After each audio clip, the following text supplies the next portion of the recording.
very much confused. For a moment there, I couldn't figure out which screen was OBS.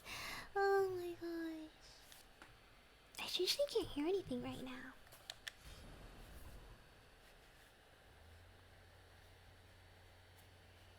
Are we going to make the sound happen?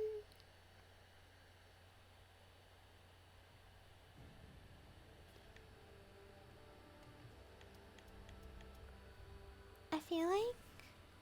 Oh! I see why I can't hear anything. Hold up.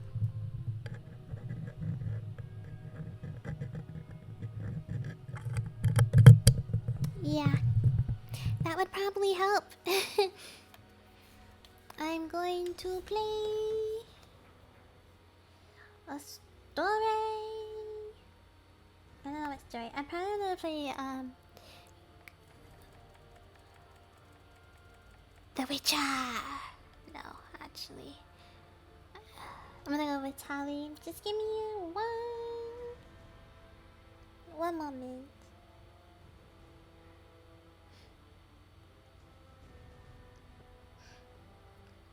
Excuse me.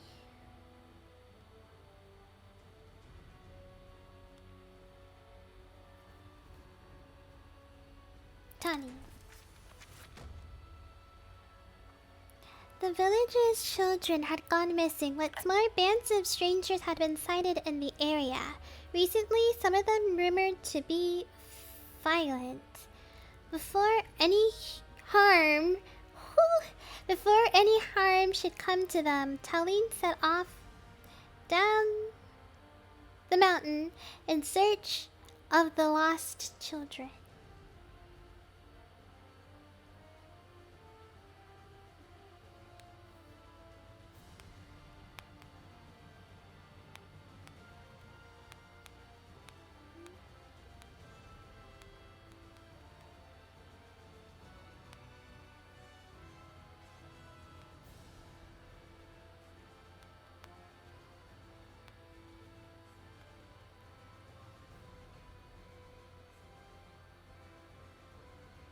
Oh my gosh.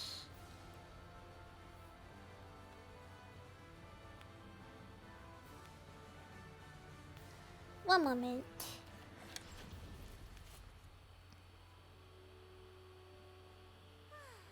I finally found it. Oh, Talon! It's Talon! You'll have to save your adventuring games for later. Everyone in the village is very busy right now. Mischievous demon tricked us down the wrong path. It's true! Demons are restless. Ah. Whoa! I'm scared. It seems they're in need of a little lesson.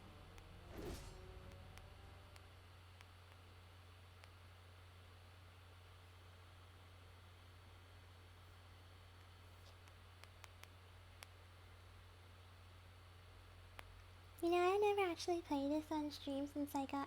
Or really played it since I got the new in... Oh, no, no!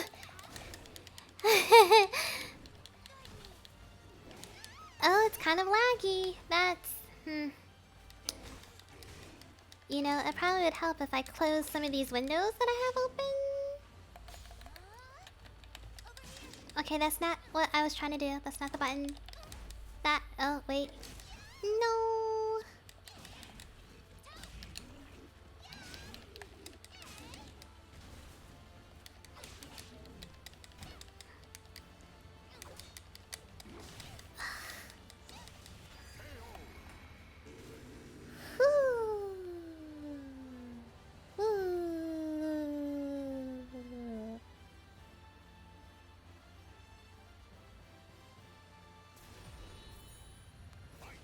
What? What? What?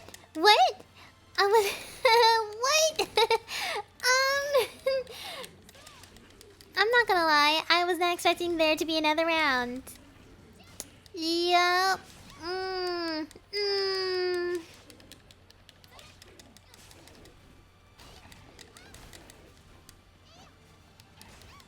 I missed. Whoops. KO. Is that it? No more?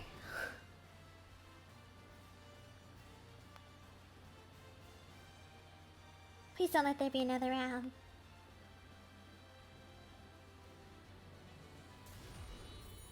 No! Why? Oh wait, there's like 3 of them, that's why. I just realized there's like different designs. I wish I can kick them off the like battlefield. That'd be cool. If I could just kick you off the stage. Hey! Hey! Stop it!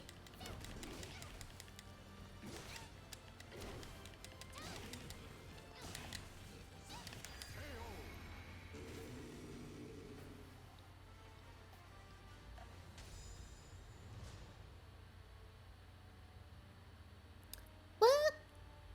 I win! Take that! Haha! Hey, tell him.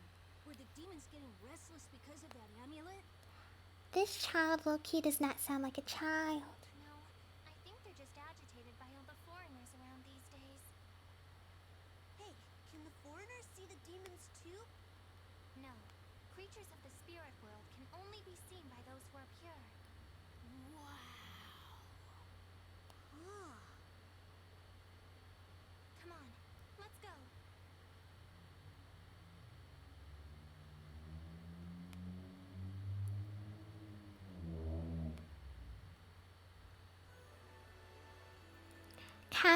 Cacophonic.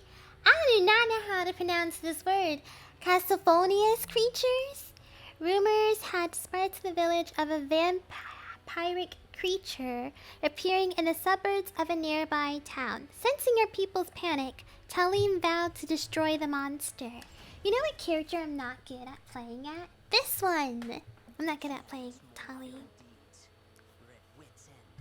Don't worry, I'll take care of it.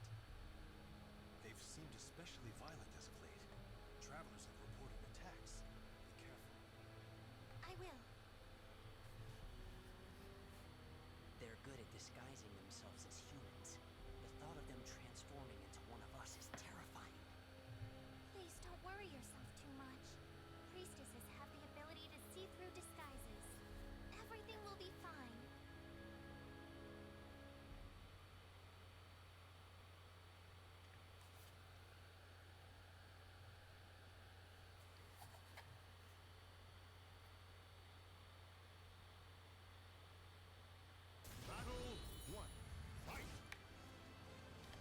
What the world? Are we sure? That's a vampire? Why you got... What is going on? You look like... You got goat legs and you got... What's that dude's name? Voldel! You got Voldel's weapons. And he kind of moves like Voldel too. This is...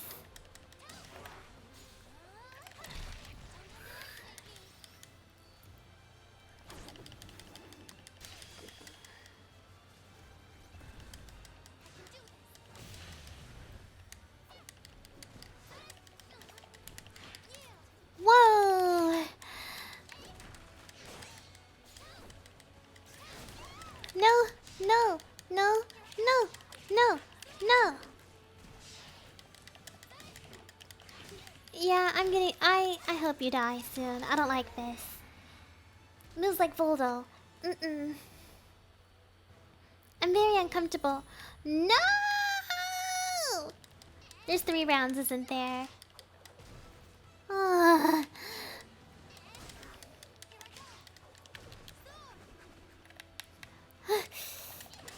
No.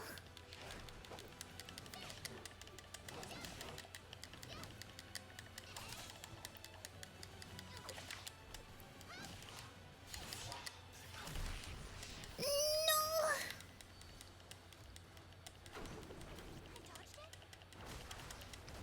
Hey.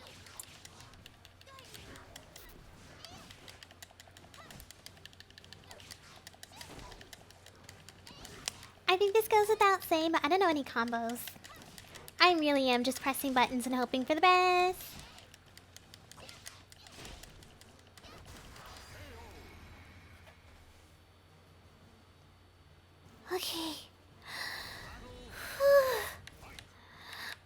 it goes to me. Ah, dang it.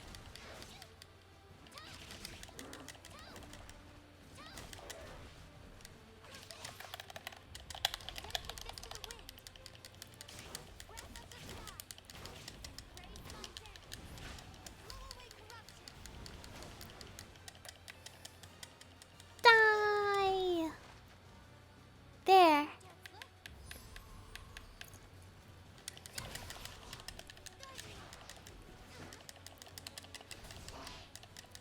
What the?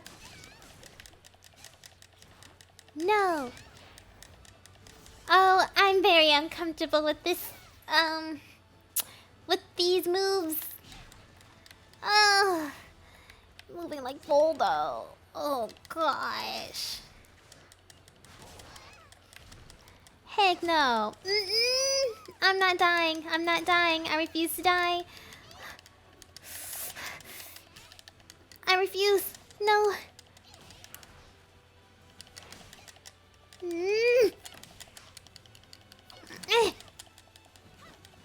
Please. Die already. Please. Please die already. Oh gosh. Oh my gosh. Yeah. No. That's a no for me. I don't like this character. The vampires move like Voldo. I had to get a little forceful. You should be okay for now. I knew we could count on a priestess from the village of the wind deity. Thank you very much. I'm sorry that there's no way for us to repay you. We've no idea where the amulet is. I'm sorry too. I'm sorry I can't be paid for all of that. I deserve compensation. Huh? She's so grown up for her age. That she is.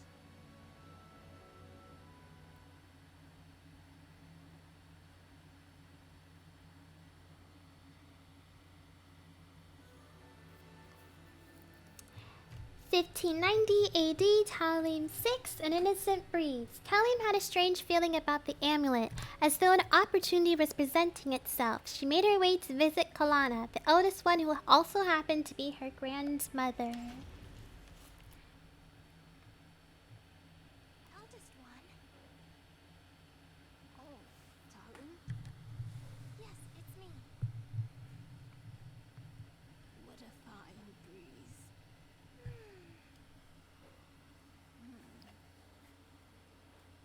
Okay. Grandma, don't you think it's about time?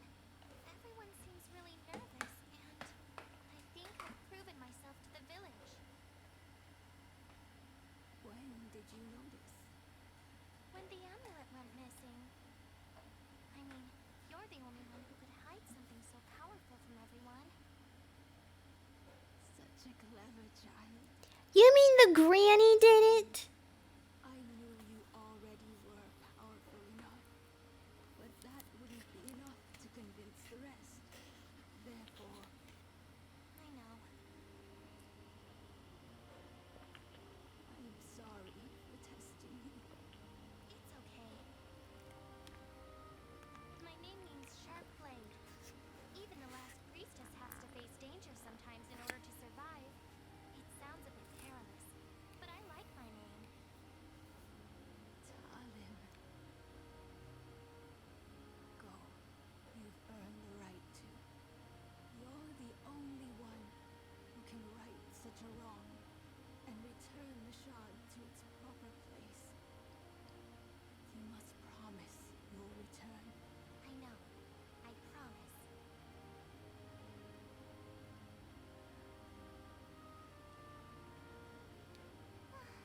Such a nice breeze. As long as I have the wind, I won't feel lonely no matter where I may go. Grandma, fellow villagers, see you soon.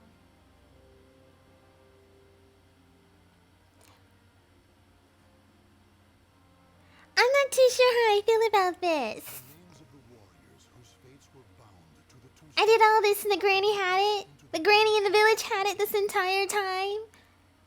Really, lady?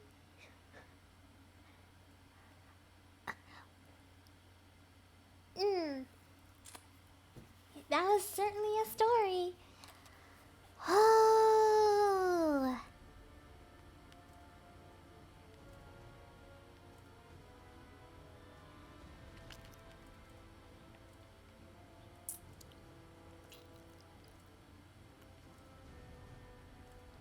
I'll do the character that I will find the most challenging to play. That is Voldo. Yeah, I don't. The way he moves freaks me out. 1584 AD, Voldo 1, The Secret Money Pit. Ask any adventurer, and they'll know of Verci, a wealthy merchant from South Italy, and his underground treasury, the Money Pit. After getting rich in the weapons trade and earning the title of Merchant of Death, Verci set sail with his fleet to find the legendary Soul Edge. But during his quest, Verci learned his entire fortune had been lost in the chaos of a war that broke out in Italy. Half crazed, Verci hid what little he had left in the impenetrable Money Pit, located on a small island in the Mediterranean. There he stationed a grotesque guardian, who silently and mercilessly disposed of all who entered, quickly becoming the fear of all looters. Says the Guardian Voldo. In recent years, however, a new rumor began to spread among some adventurers. Historic rainfall had caused flooding in the Money Pit, destroying most of its traps. The Guardian had also vanished, leaving the treasure free for the taking.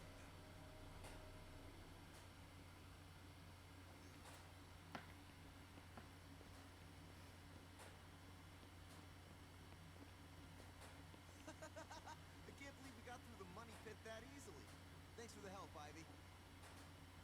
Looks like that tip about the money pit being abandoned was true. Oh, I don't like her voice in English.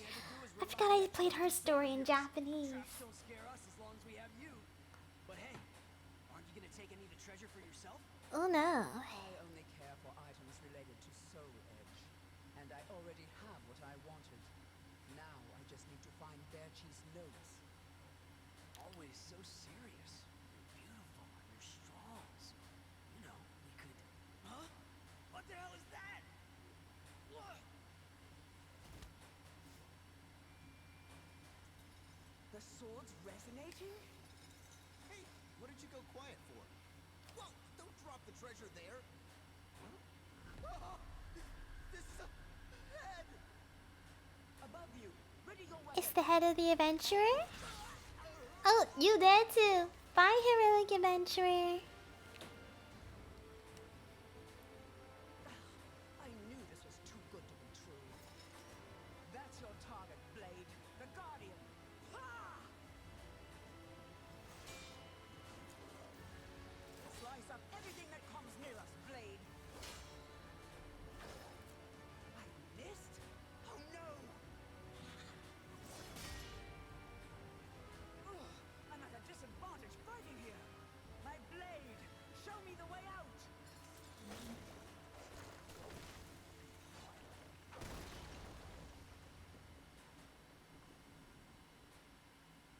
I'm even more uncomfortable with Voldo right now, seeing what the character design is looking like in this game. Well, 1585 AD, Voldo 2, the Master's Will's Absolute. On his return to the Money Pit, Voldo was greeted by invaders, whose lives he set about taking one by one. Seeing the opportunity to cause a cave-in, the warrior Ivy cut through the ceiling, blocking off Voldo from pursuing her. Apart from Ivy, only a few of them escaped with their lives. One of them had managed to get their hands on something highly valuable, however.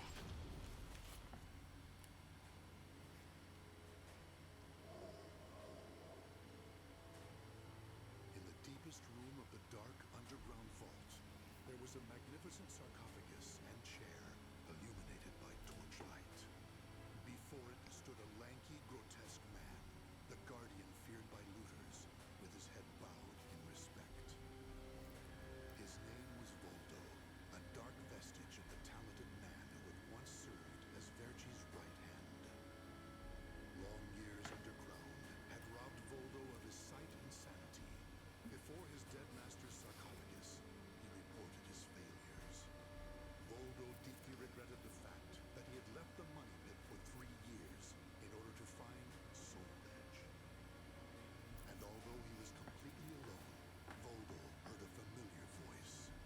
I find Vodou unsettling too. And that is why I'm playing this chapter. I'm challenging myself. Thank you for your report, What the world? With new challenges often come failure. Learn from your failures, and you should be wiser. While you were in the outside world, the money pit was flooded, and the traps were all destroyed. Now then, enough lamenting. You have important work to do. But there's one thing we must do first. I'm sure you have felt it, right? The aura emanating from the swordswoman Irene. My merchant's intuition speaks to me. That aura comes from the legendary sword I spent years seeking. Soul Edge. She also stole a portion of my notes, which are some of my most valuable possessions. And of course, we can't let the other thieving rats get away with the treasure they stole. Didn't they die? The other adventurers? I shall give you two missions. Your first is to track down that woman and acquire all the clues you can concerning Soul Edge. Your second is to reclaim my notes, as well as all the pieces of my collection that were stolen. Oh, I guess other people stole it when Vodou was away. Well, Some of the vermin still remain on this island. Exterminate them first, and reclaim what they stole. I'm counting on you, my loyal servant. what do you need Soulage for? You're dead. What does he need? Like, you're not gonna be able to grab it. You ain't got no limbs. You're just a ghost. Jewel on this sword. That's really something. Oh, more adventurers. Any less from Berchi's collection. What was that sound? The wind? Ah! Well,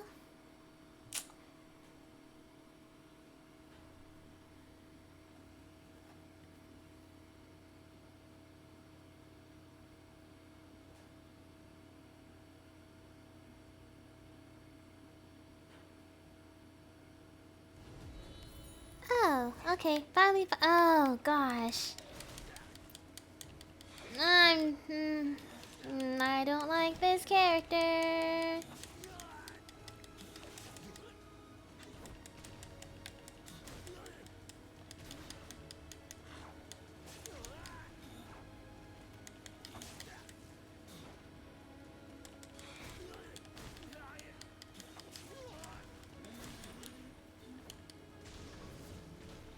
What the world?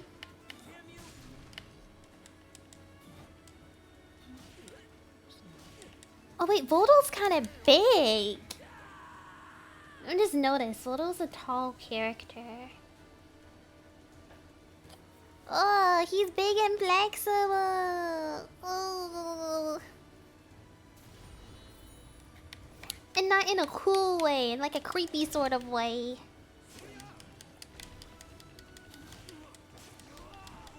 Looks like I'm lagging. Not on my side, but on like the viewer's side. So you guys get to see Voldal in slow-mo. Oh, I feel bad for you.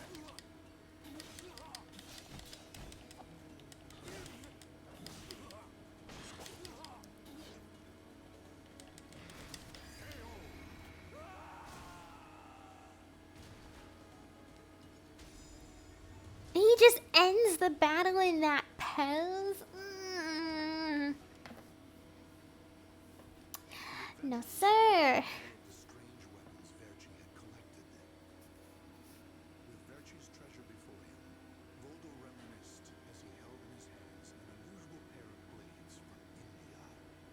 Amid the moonlight reflecting off the blood-stained blades, old memories began to resurface in his mind. What memories is he thinking of? You've never seen a pair of Solitaires? They're also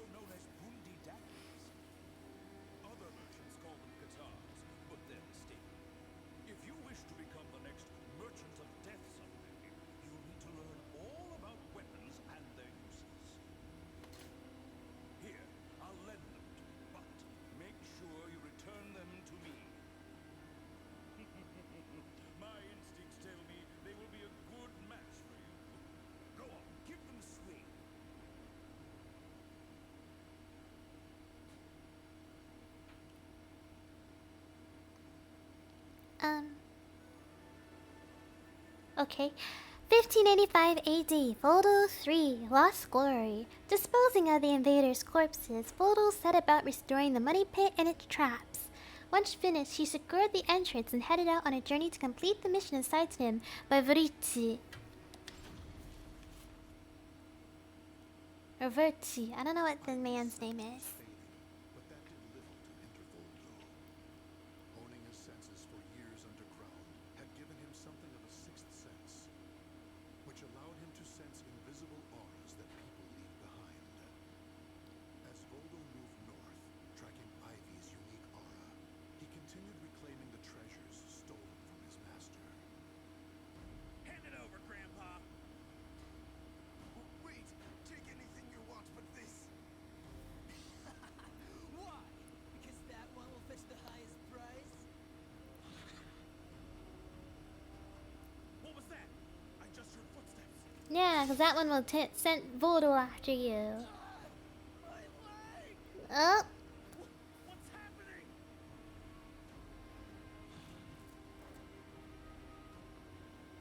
that man can't play kid and play now. Or can't do the kid and play dance now. He only got one leg.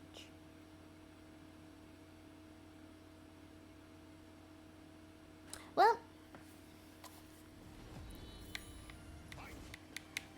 I don't like how you like forward moonwalks in place.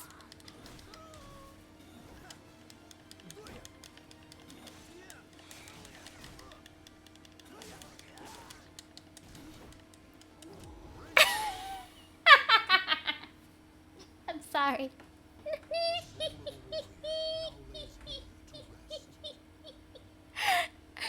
How come when I play as Talim I didn't get out the ring, but I play as Voldo and I just I get off the ring. KO. Suicide by Voldo. So does that mean I can kick him out the ring? I'm just saying. It should be a thing. You should be able to get off the ring too, because I fell off the ring. You should too.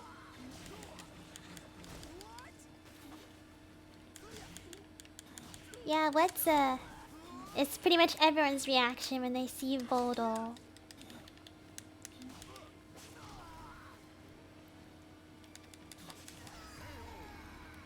Oh, you did.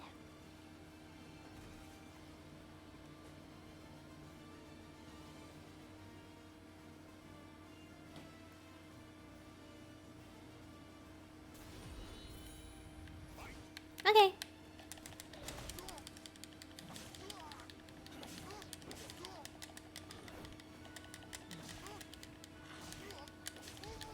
I wonder how I can get, what's her name? Tira? I'm pretty sure she's in this. The lady with the hoop.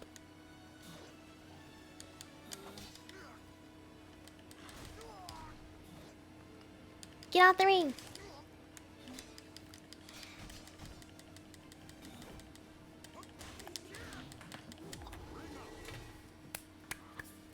Are you kidding me? Are you kidding me? How come I get out the ring, but he doesn't get out the... You know what? Use a lot... Sure, we're near the edge, knock him out. I'm gonna be honest. I don't know what a launcher is. Would it be that thing that I just did just now?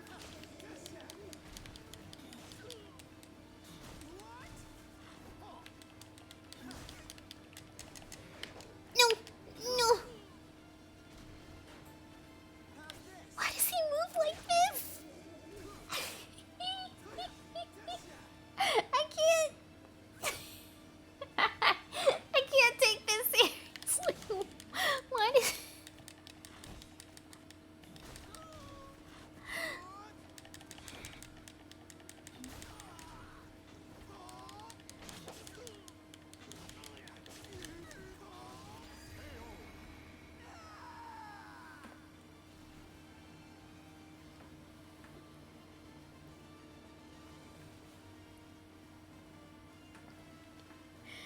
Why does he shimmy when he...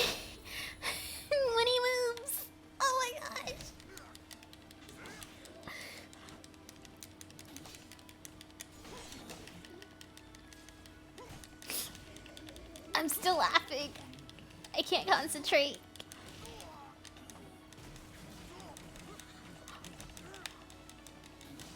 I thought I was gonna end up out of the ring.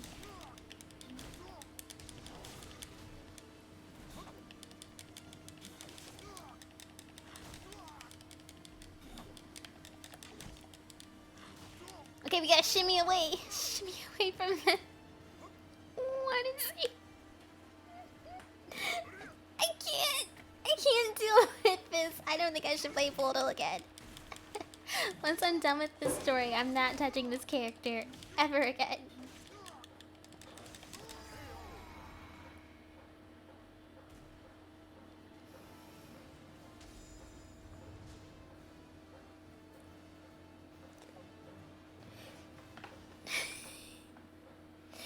Oh my gosh.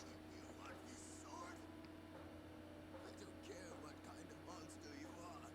You'll not have what my brother left me. Well, you're gonna die, old man. Scent of Verci's treasures wafted up from the golden blade that the old merchant cradled. It was the item that launched Verci's quest for the golden treasures of the Orient, prior to his search for Soul Edge.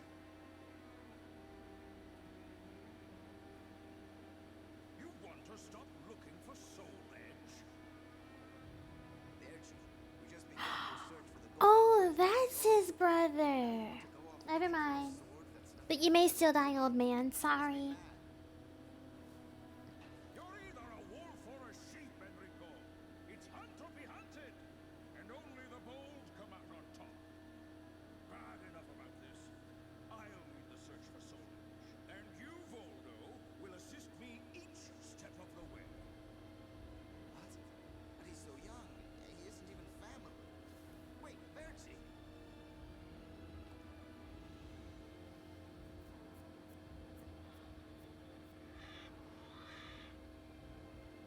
Wait. Your weapons, your face. It can't be. You're... Oh, forgive me.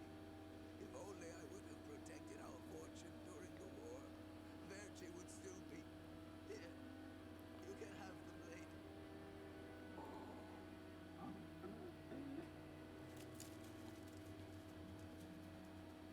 He didn't take the sword. Oh, Voldo left you with the sword. That's so nice of him. Voldo decided that he only needed to recover what had been truly stolen. Whatever the case, Voldo soon disappeared, leaving the golden blade with the old merchant. Oh, how nice. Are we done yet?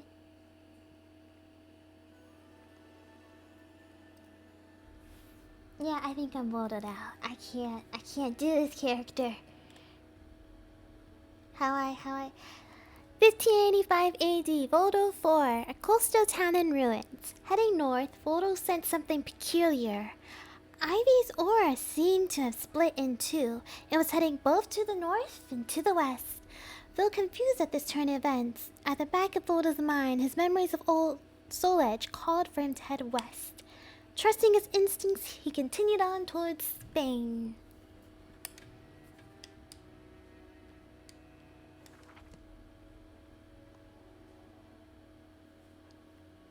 Are you...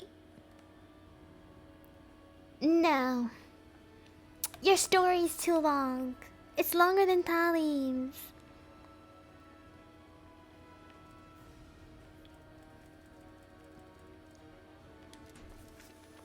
Song Nina, the girl from Song Dojang. 1584 AD.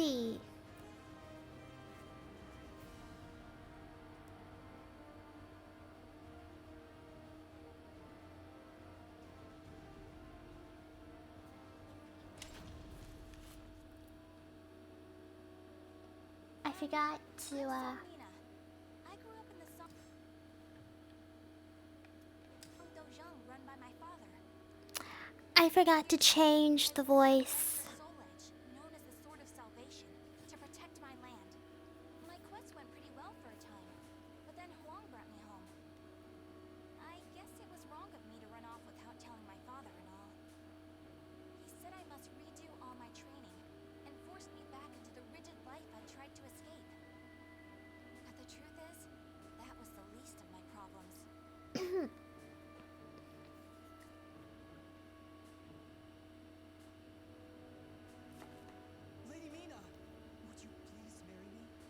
the...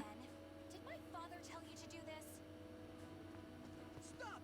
I'd be a far better husband than you. If both of you can beat me, I'll think about it. How does that sound? Now... What? Then count us in too. Ugh. Yeah, and us too. Ugh. Fine. Just come at me all at once.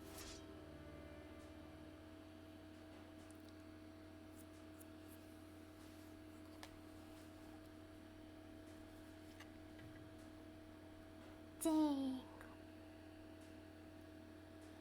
Dang. No soul charges or critical edges. Hakaway is exactly very fitting.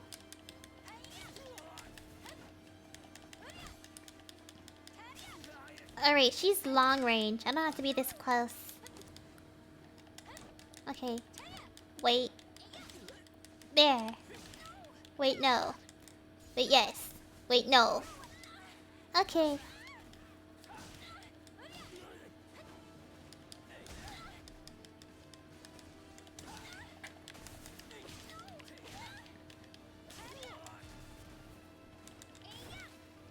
I missed?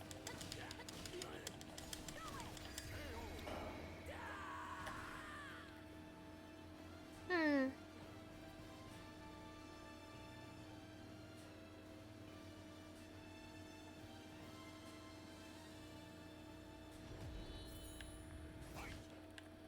Okay, I'm gonna get up close and personal anyway.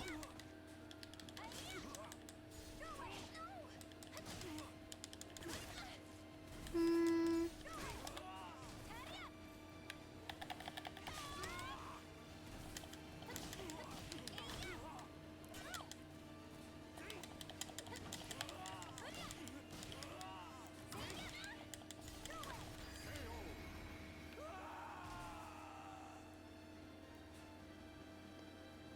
Two more?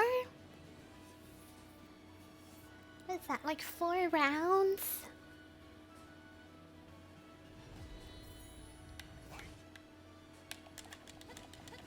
Oh, where am I hitting? Trying to hit the air. My bad.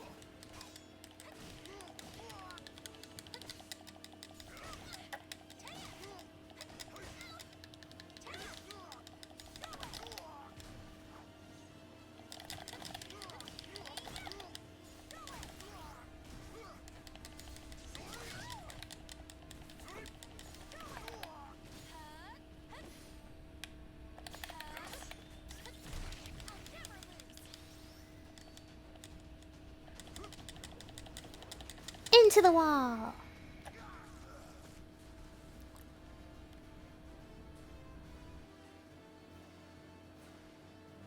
And this should be the last round. 4 rounds.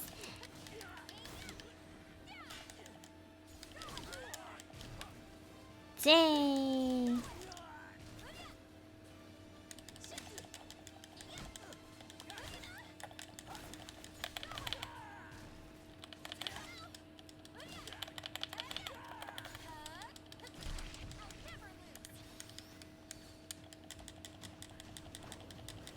No.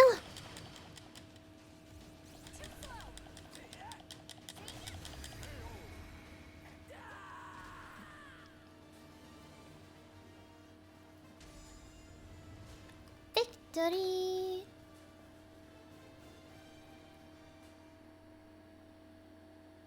No wonder hardly anyone showed up today. I was worried that we lost all our students. Now your students are trying to marry Mina. I was surprised to see Huang home for the first time in a long while. Oh, Huang's my father's best student, and kind of like a mix between my mentor and my big brother. He was called a hero, and the country entrusted him with finding Soul Edge, the sword of salvation. My father also wanted me to marry him.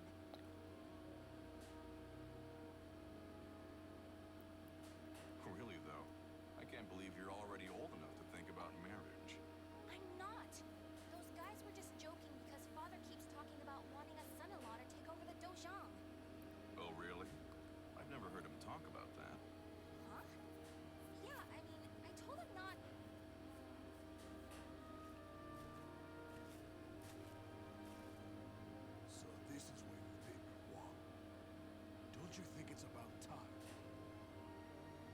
Yes, Master. I'm sorry I can't stay longer.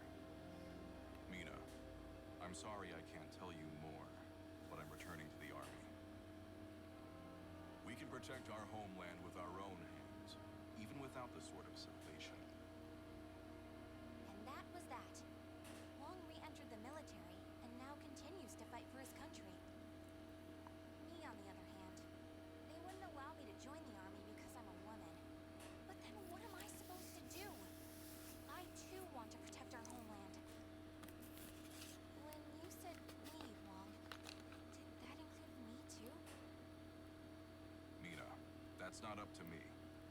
You understand what I mean? So I can't protect our land with you because I'm a woman or because I'm not strong enough? Just hurry up and see him off! Silly girl!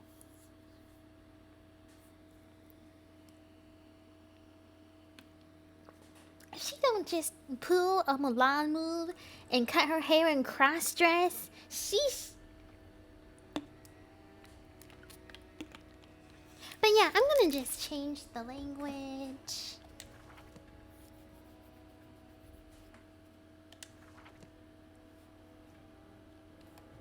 Before I start hearing Yuri Lowenthal's voice. That's why I don't like English dub. I don't like Yuri Lowenthal's voice, and that man is in like everything. Okay, he played as Sasuke.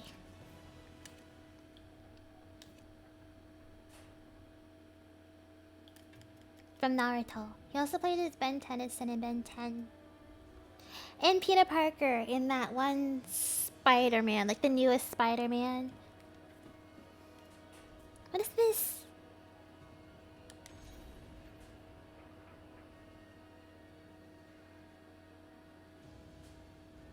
Okay, phew.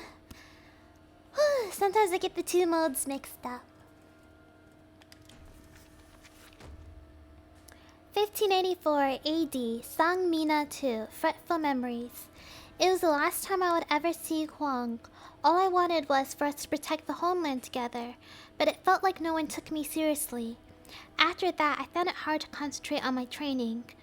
Looking back, I really was clueless back then.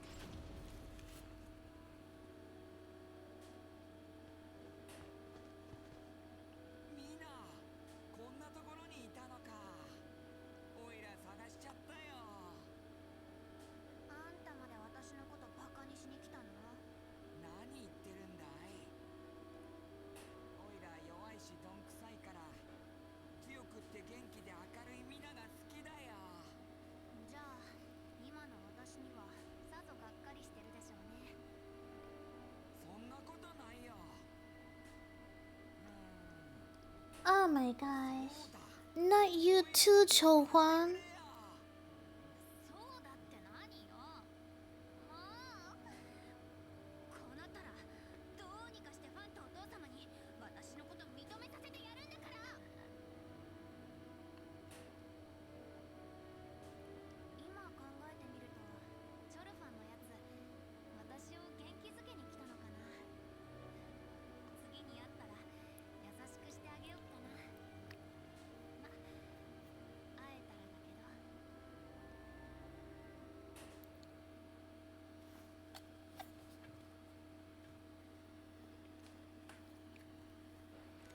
I don't think I struggled this much playing when I played as Ivy, but I already finished Ivy's story. 1585 AD, Song Mina 3, Seeking the Sword of Salvation. And so I left home again. I just couldn't think of a way to get my father and Huang to recognize my ability. In the end, I thought if I get my hands on Soul Edge at last, the Sword of Salvation itself, then I'll be able to make them see what I was capable of. It was my second journey to the castle in the west, so I knew the route well and arrived in no time. あの時はものすごく動揺して立ち直れなかった。ソウルエッジを探してるアイビーっていう旅の女剣士。落ち着いてて大人の女っぽくて、そんな人に子供扱いされてついカッとなって勝負を挑んで。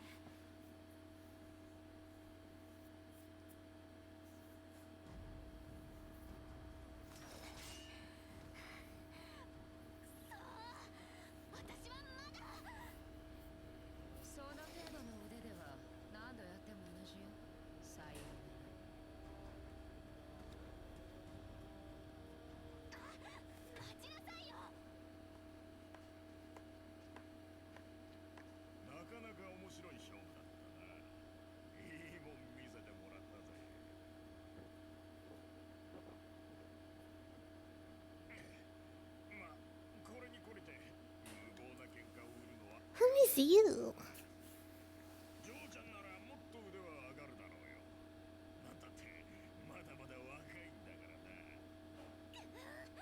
子供扱いしないで。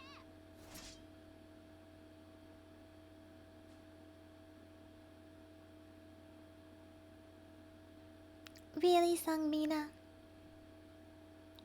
So the next person we're fighting is whoever this random man is. The next person we're fighting is whoever this man is. Ugh. And I have reduced HP too? What the world?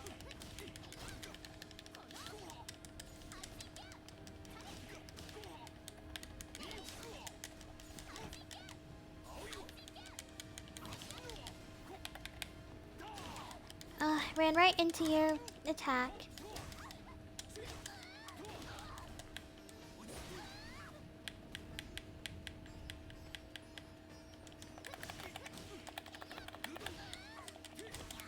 I'm going to die.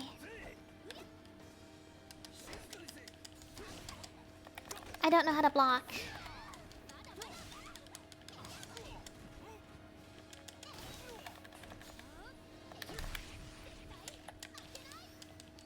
Mm.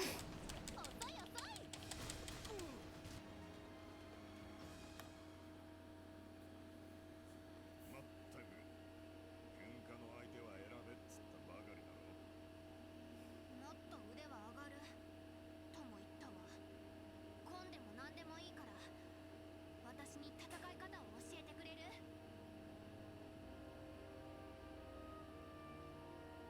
それが師匠君シュウちゃんとの初めての出会い。ソウルエッジを手に入れるためにはもっともっと強くならなくちゃって。その一心だけで無理やり弟子入りしたんだけどね。 Forcing him to be your teacher sounds like you followed around and pestered and asked him every day and every minute to be your teacher, and then he said yes. Just did not hear you ask anymore. 1585 AD, Sangmina 4. Never a day without training. At first, my training consisted solely of fetching water and running errands to buy alcohol. Probably because I was in such a rush for my skills to be acknowledged. But, in time as I started to focus on becoming stronger, my master began teaching me proper techniques. Perhaps father too was only... But there's no use thinking like that now. Yep.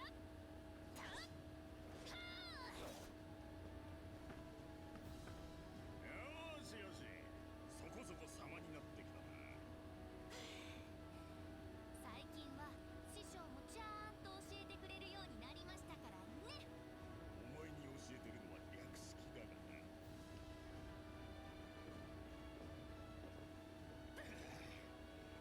じゃ、今日も一勝負するか。This man just drink? All day, every day? Just drink, drink, drink? His liver is not in good condition. I just know it. He has bad liver. He's not going to live very long. Oh well. His life.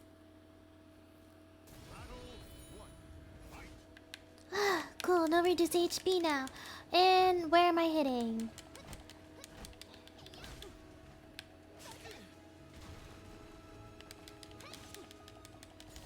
Oh, we're kind of lagging. Whoop.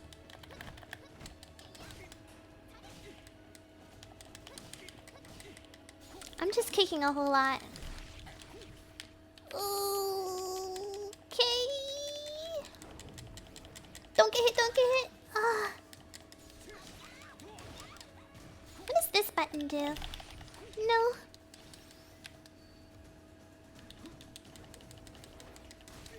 Got it. What did that do? Oh, it was an escape that he did.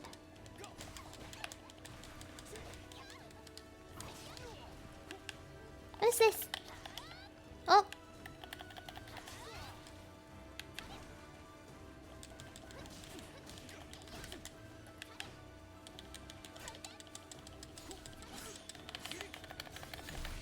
Dang it!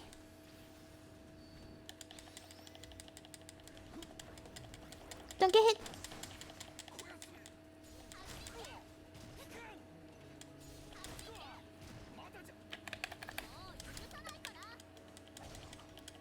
How did I?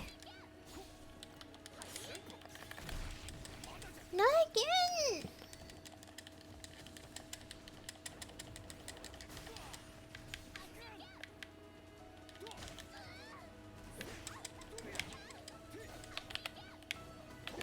No.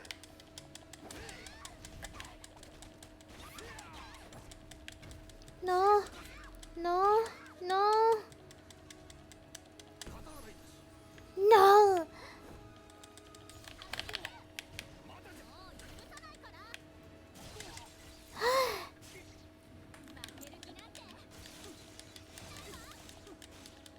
Okay, that was a bit of an overkill. But look, isn't this a beautiful chaos screen with the pink lightning and everything?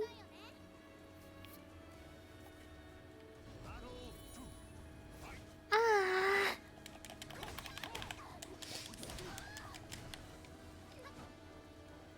He had the first hit and everything.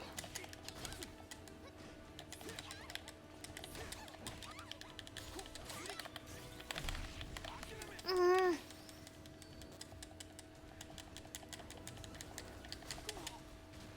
Okay.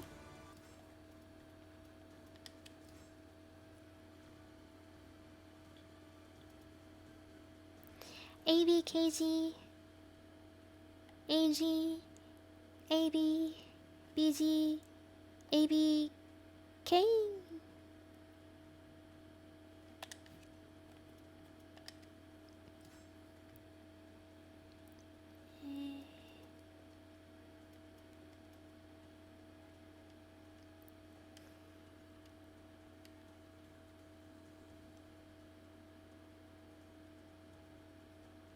A B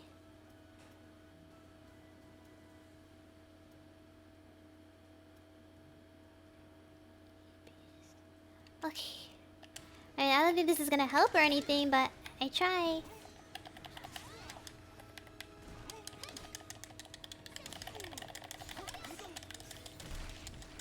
Ah.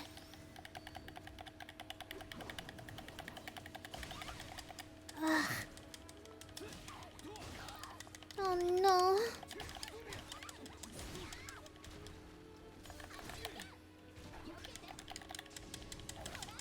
What?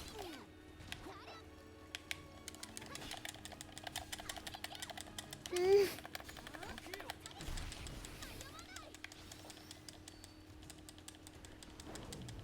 Don't get hit, don't get hit. No.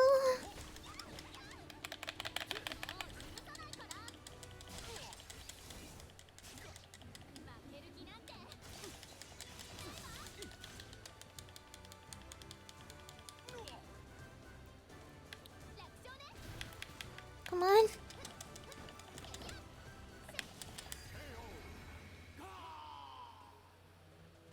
I was totally fighting the ear momentarily.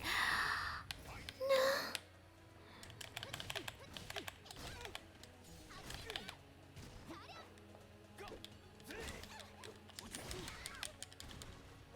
Break attack counter.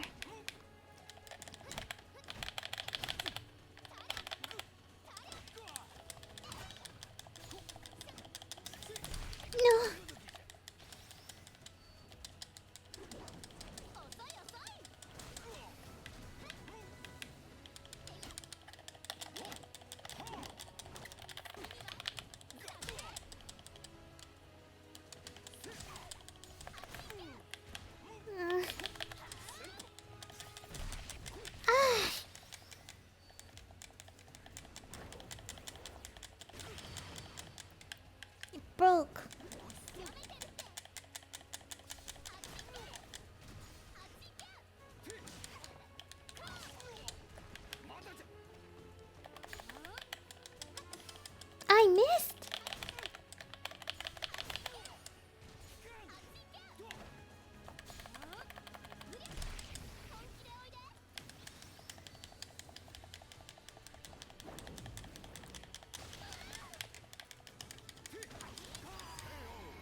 there another round? Oh, thank goodness I won.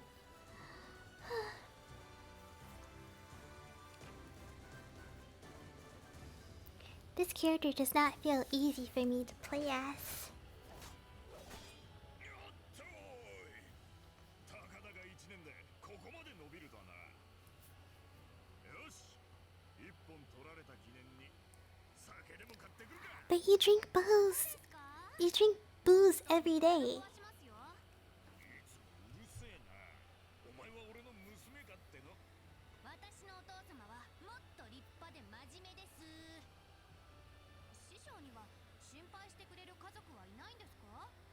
それこそ奥さんとか娘さんとか。ほら、よく寝言でつぶやいてるじゃないですか。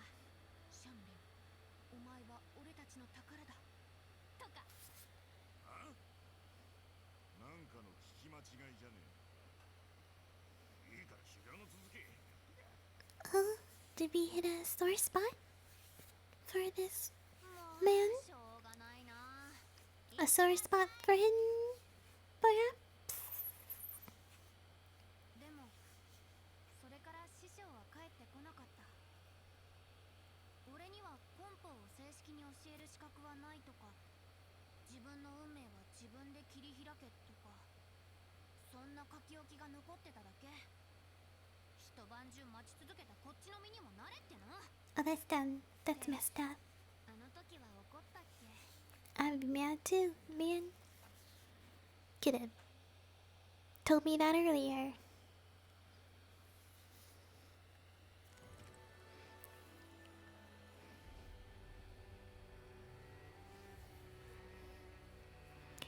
(1586 AD) Song Mina 5. The mouth. I'm tired of playing this. I'm tired of playing this. Oh, hopefully her story's almost done. I don't know what I'm gonna play next.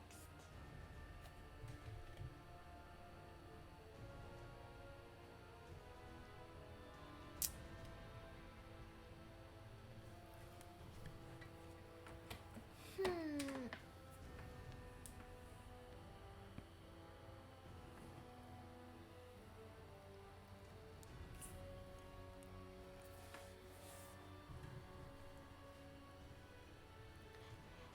Geralt is fun, but I'm Soul Calibur 6 out. I think I probably should just buy The Witcher later. Because the past few times I've been playing Soul Calibur, I've just been playing as Geralt.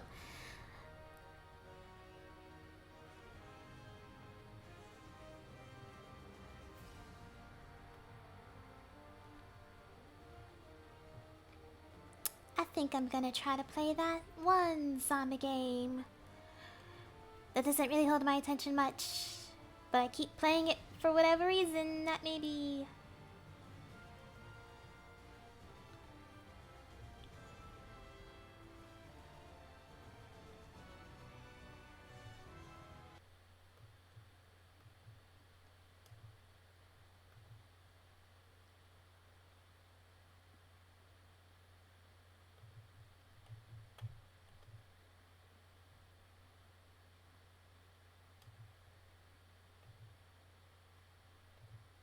Ooh, the screen of blackness and darkness and blackness.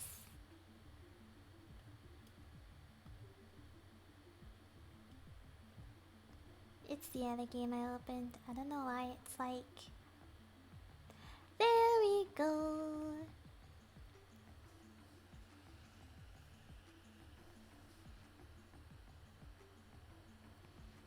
Oh, loading time. I haven't played this in like... I haven't played this since the first day I actually first played this game, so I feel like that may have been last week or so.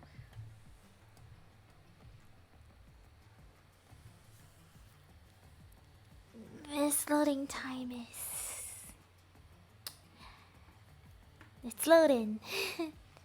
A great hospital to reduce the number of troops lost in battle. I don't think I've ever lost any troops so far though, but it's probably because I'm like at the beginning of the game. Maybe when I get a bit further, I'll lose more troops. I'm wondering how long this whole Joker thing is going to last.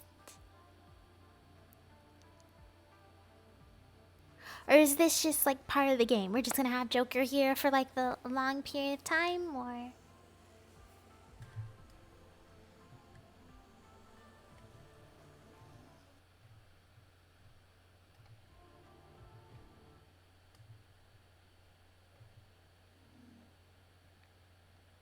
What is this?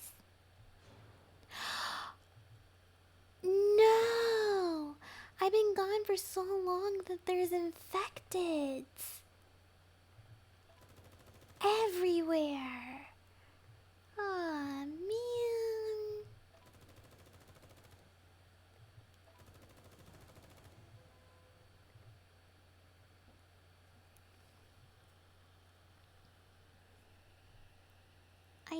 I wasn't expecting that being gone meant that there's no music in this game. I was expecting that being gone meant that there was gonna be infected in here. Oh gosh. Upgrade the barricade. Please.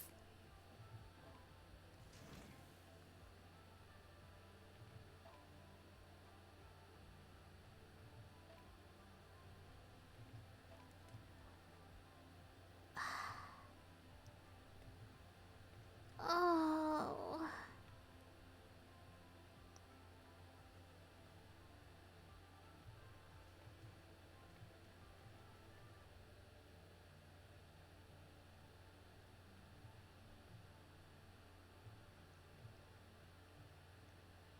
The fences look quite, rickety. It doesn't look like it's gonna keep anything out. What is this? Something about Discord. Okay, don't care.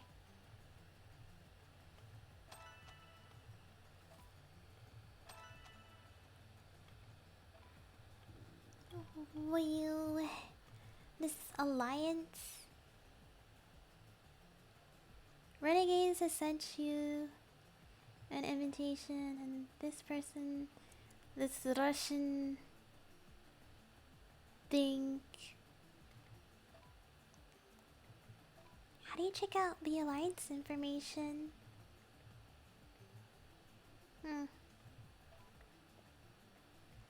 Yeah, if anyone else that played this, I probably could like join their alliance. Oh, what's this? I see a red dot. I must click on it.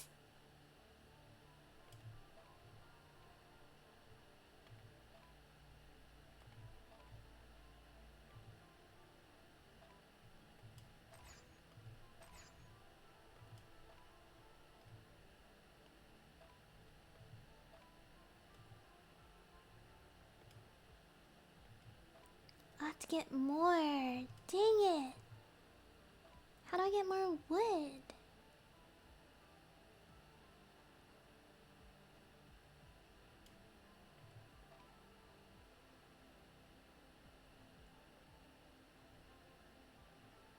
I don't.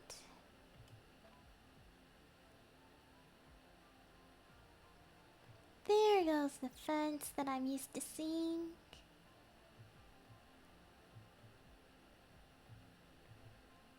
Okay, so it looks like this is one of those games where you have to like log in every single day.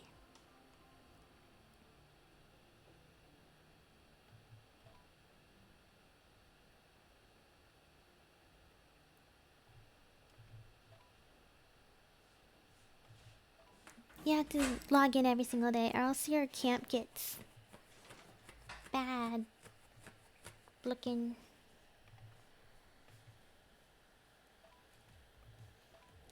Ooh. Explore garage?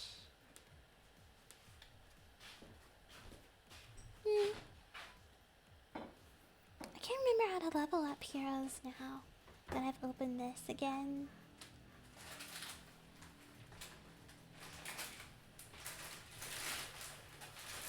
How do I...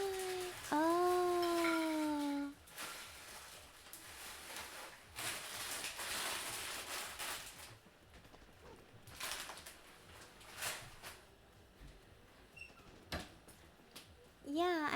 Oh. I did not drag it.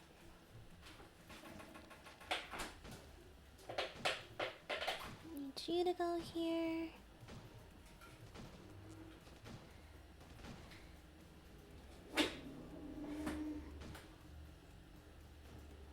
I need you to be back over here.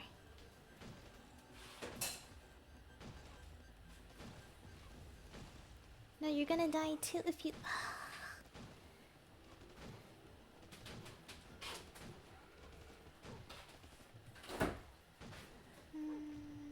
Here. Why am I leaving him here? I need you to move. Be about here.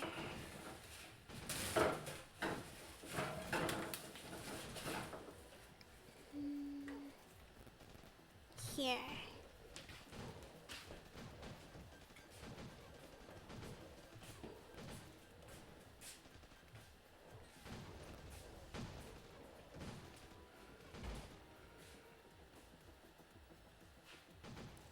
Dang.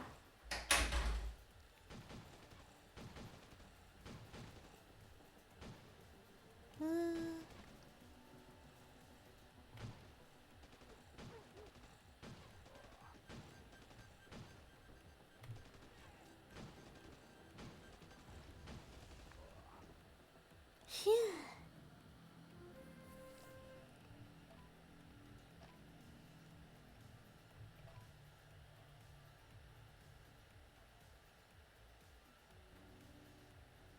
Okay, I see tomatoes and wood planks just floating in the air.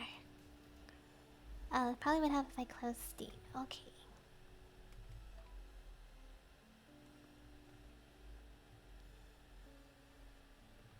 Oh, is the in-game music playing now? Yep. What is this? Come in. This is Final Hope, HQ, Commander Franklin. Coordinates, south. If you are hearing this, please respond. Commander Franklin? Max Franklin? It's Becca. I repeat, it's Becca. You joined the Final Hope? Becca Huffman? I can locate your signal. What did you guys do? It's a long story. But to be in touch with the Final Hope, it's really great news. Hey, I'm picking up a distress signal. Okay, now what?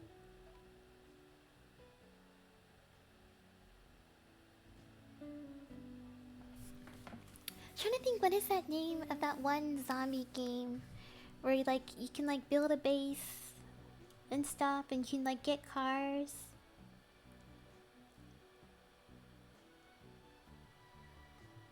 It's not like this. It's like an actual it's not like a big old strategy or whatever the heck this game is. It's different.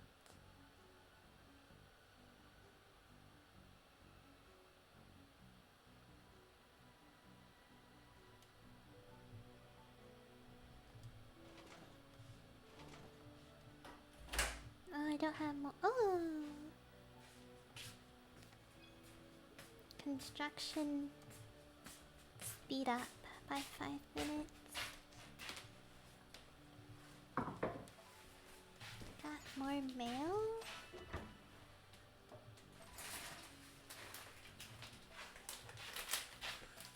Okay, what is this? Oh, report. Okay. Almost done with chapter 5. Oh. One. You really managed to fix that radar. Can we fix the whole machine? I never rode this kind of chopper before. Wow. That's beyond my ability, I'm afraid. The signal is quite good. We can reach out to more survivors with it. More? We can barely support ourselves. You gotta stop your meddling, Becca. I need Billy to If it go weren't for my meddling, to another you wouldn't group. be here. You do well to remember Yeah, you be by yourself, dead. Which is exactly.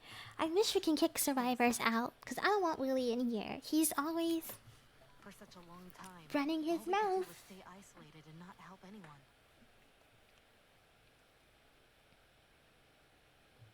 We finally have the chance to connect with the outside world. This is so important to me. Happy to help, Becca. I'm looking for someone. We can still find him, right? Who is she looking for? Chapter 1 was very long. Never mind. It's not done yet. This is chapter 1, part 3. What is this? Oh, okay.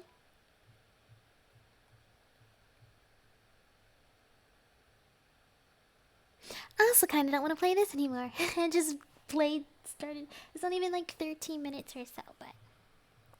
Changing the game again. You know, I forgot to download.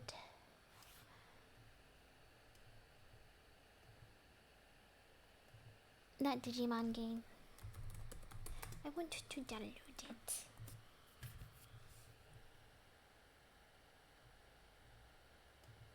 Okay, it looks like they don't have it on here. Oh no, they don't. Dang. Okay. Oh wait, no, I just saw it. No.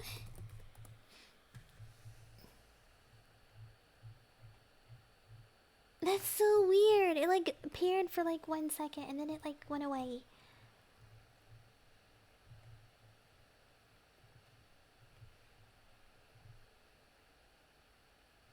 Yeah, no, that's really weird.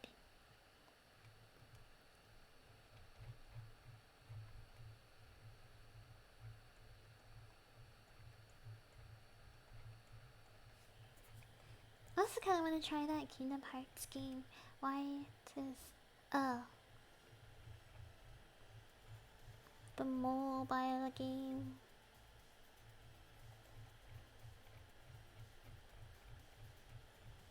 Looking through my wish list for that Digimon game, because I think it could be in here, but maybe it's not in here. Maybe I'm tripping. Maybe I never put it in my wish list. I know I have it on like my actual like phone that I use for gaming. So I may have to like do the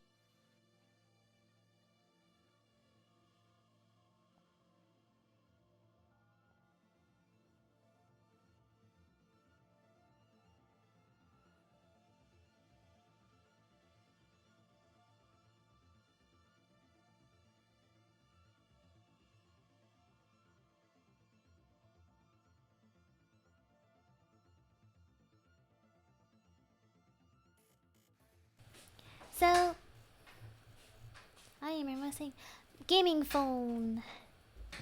Digimon.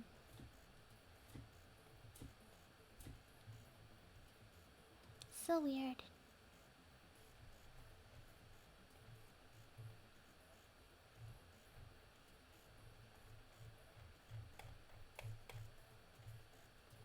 Oh, you know what?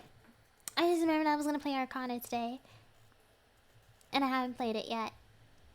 I do that now. My bad. I had plans and everything. I'm probably not gonna switch games after this. I'm probably just gonna stick to the Arcana because I haven't played it for the first time. I mean, because I haven't played it yet, and this will be the first time I'll be playing it. So yeah. Oh wait. It'll be the first time I'm opening it too. Hold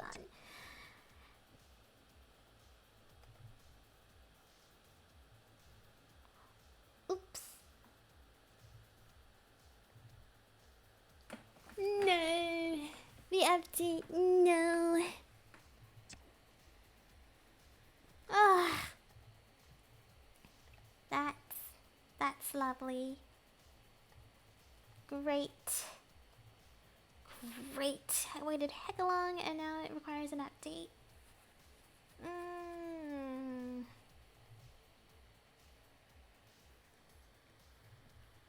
Lovely. I thought I checked earlier whether it needed an update or not. But I guess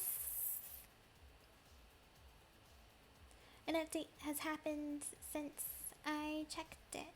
So there's that. Okay, I'm gonna try this. I don't really know what game this is. I think this is one of those times where I just clicked on something because I thought it looked pretty. Hello my friends, thank you all for your support and understanding. The update has been completed and the door to Wonderland has now reopened. Okay. Blah blah blah blah blah. Too many things.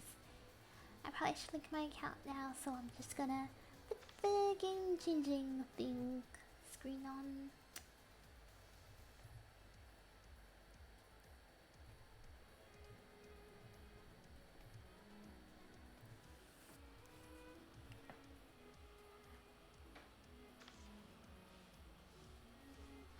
The only thing I don't like about this type of game is that the screen's so tiny. Did it just freeze? Hello? No, I don't want you to skip the video. I want you to play it. Bruh.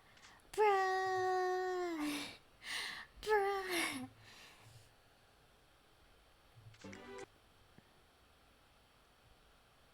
It says, nah, this is not the this is not the game for you. No, we're not gonna work.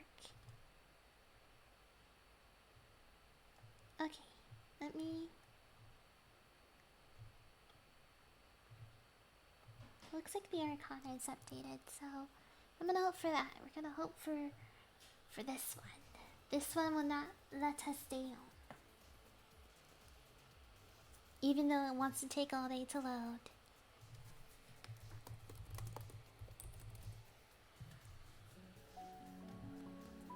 Is this an otome?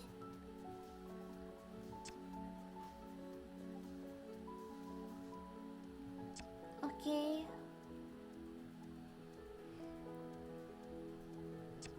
Do I need to... Okay, my account's already linked.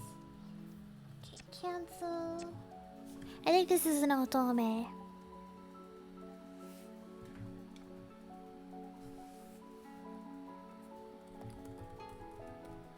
There.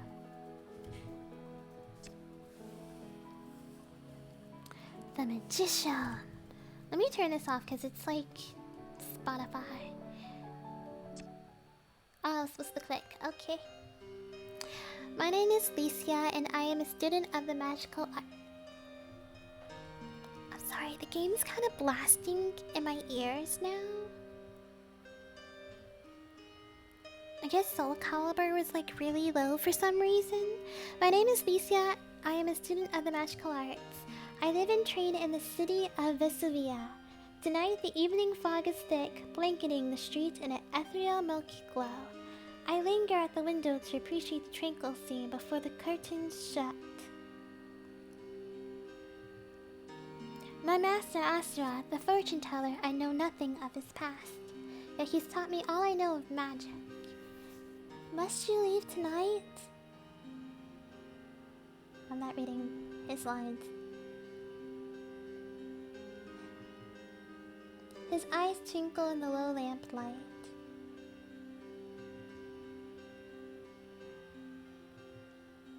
A gift? How unusual.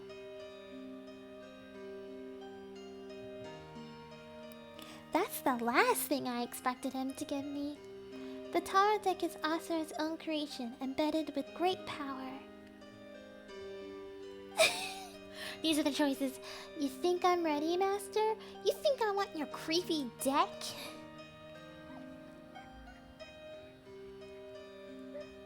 I kinda wanna choose this, but I'm gonna choose this one. You think I'm ready, Master?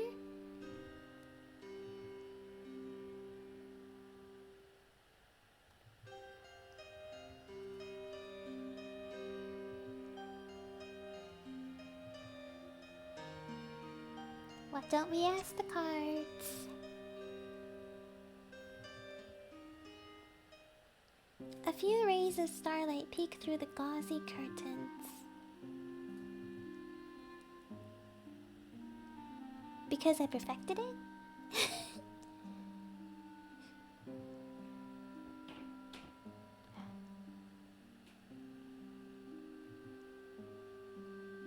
He's always going on about how powerful and gifted I am. His confidence is heartening, but I don't know where it comes from. When we sit down, something brushes along my ankle, smooth and cool. His pants. A cat. He reaches down from his chair and holds out his hand. A long...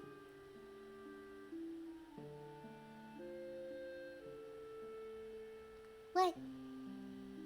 A long purple serpent winds her way up his arm. She flicks her tongue at me. It's Boss.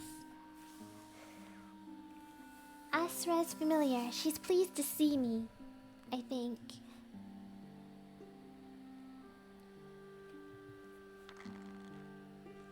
I shuffle the deck. His gaze follows the cards as they slip through my fingers. Hi, Jenny.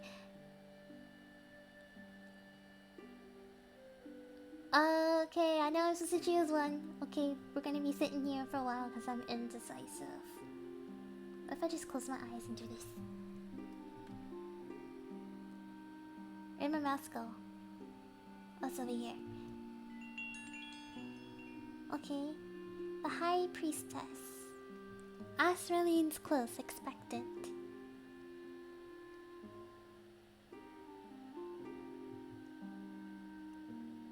When the cards speak to me, it isn't in any human tongue. Nonetheless, when my mind is clear, the answer comes to me. You've forsaken her. Yes, you pushed her away and buried her voice. Asra frowns but says nothing, waiting for me to continue. She calls out, but you won't listen. Master, if you ignore her... A sharp narkening... Narkening. There goes my English. A sharp knocking startles all three of us. A customer? At this hour?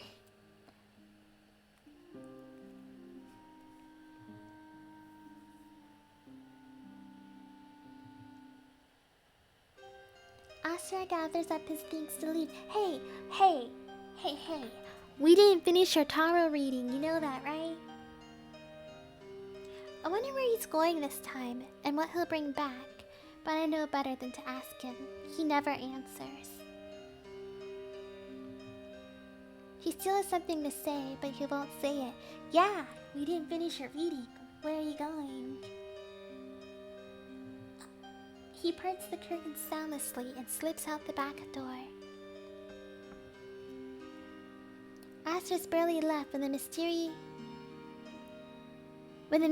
visitor knocks again. Impatient by the sound of it.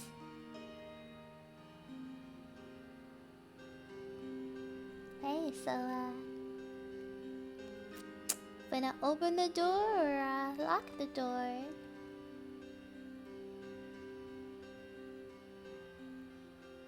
I'm gonna lock the door. No, I'm gonna open the door. I open the door. The figure steps inside and begins to unwind the shawl from their neck. Forgive me for the hour, but I will not suffer another sleepless night. The elegant cloth slips away, revealing the visitor's face. At the sight of her, my heart leaps into my throat. The Countess Nadia! Here in my shop? In the dead of the night? Please, you must read the cards for me. You've come to the wrong place. You've come to the right place. You've come to the right place. The Countess relaxes ever so slightly, her gaze sweeping over the shop. So I'm told, your reputation precedes you. Beggars and nobles alike, the people of the city whisper your name in wonder. Though in my dream you were different. No matter, I come with a proposal. Dream? Yes, an unwelcome ability I've come to possess. My dreams are haunted by visions of a future waiting to unfold. But the future I saw, the one that brought me to you, is one I will not allow to pass. What's this proposal? Are you nervous, perhaps? You needn't be. I require very little of you. Come to the palace and be my guest for a short while. You'll be afforded every luxury, of course. I ask only that you bring your skill and the Arcana. The Arcana? She must be talking about Asra's tarot deck. I will alert the guards to expect you tomorrow. But before that, I want to see these talents of yours for myself. Shall we do a reading? Under her imperious gaze, I usher her to the humble back room. The Countess seats herself across from me. Her gaze darts around the small space before falling on the cards on the table between us. As I shuffle the deck, she folds her hands before her and closes her eyes. And now I'm closing my eyes as I'm indecisive. Let's see which one I'm gonna choose. Let's go. This one. Ooh, it's a box. The Magician. She peers down the card, studying its face. How very appropriate. And what does the Magician hold for me? Ooh, what did you? Someone just... Yep. That's why you got timed out. For that link. How very appropriate. And what does the Magician hold for me? My mind is clear. The answer comes to me as easily as ever. You have a plan. One that's important to you. And? Should I set it in motion?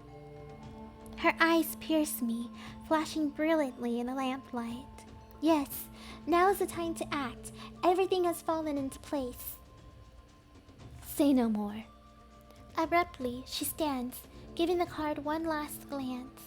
She throws back the curtains, striding back into the shop proper. Your fortunes are straightforward, much the same as the others I've heard.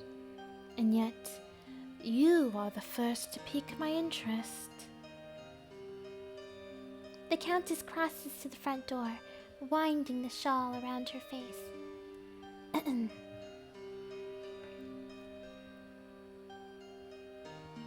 Girl, you got hands. You can open the door yourself. Some stay put. I meet and hold her sharp gaze as I plant my feet, unmoving. The Countess looks vaguely amused as she opens the door. I will see you tomorrow, then. At the palace. Rest well. With that, she strides past me and out into the night. For a moment, I'm frozen, staring after her figure long after it has vanished into the mist. What could the Countess of Vesvia want with me? A mere apprentice?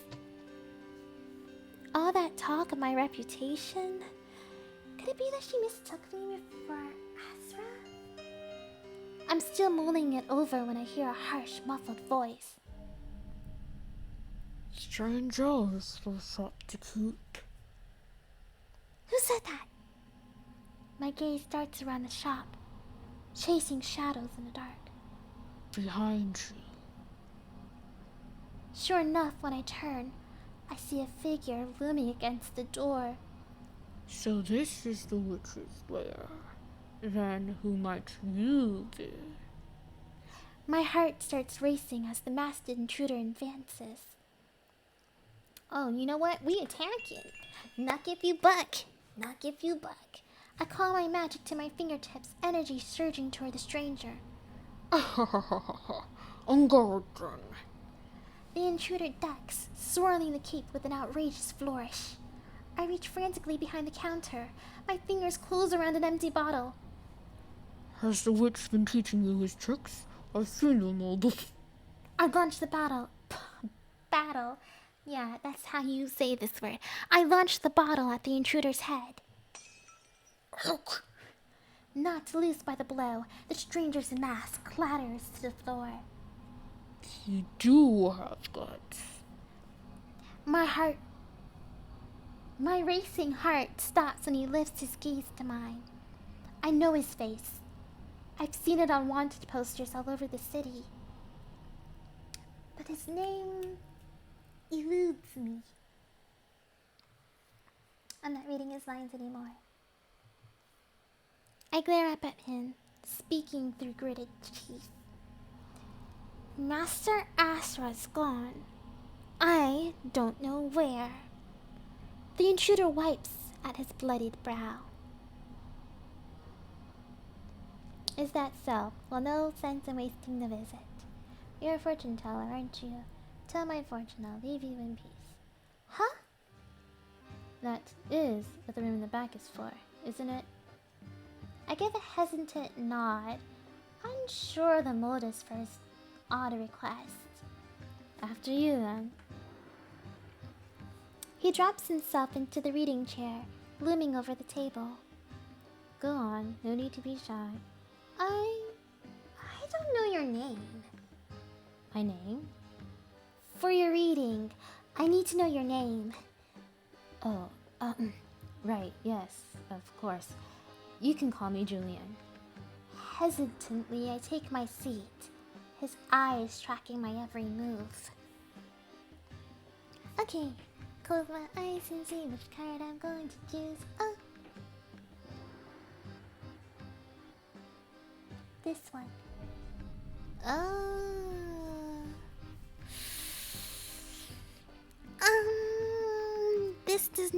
This card doesn't give me any sort of good feelings. I'm getting bad vibes here.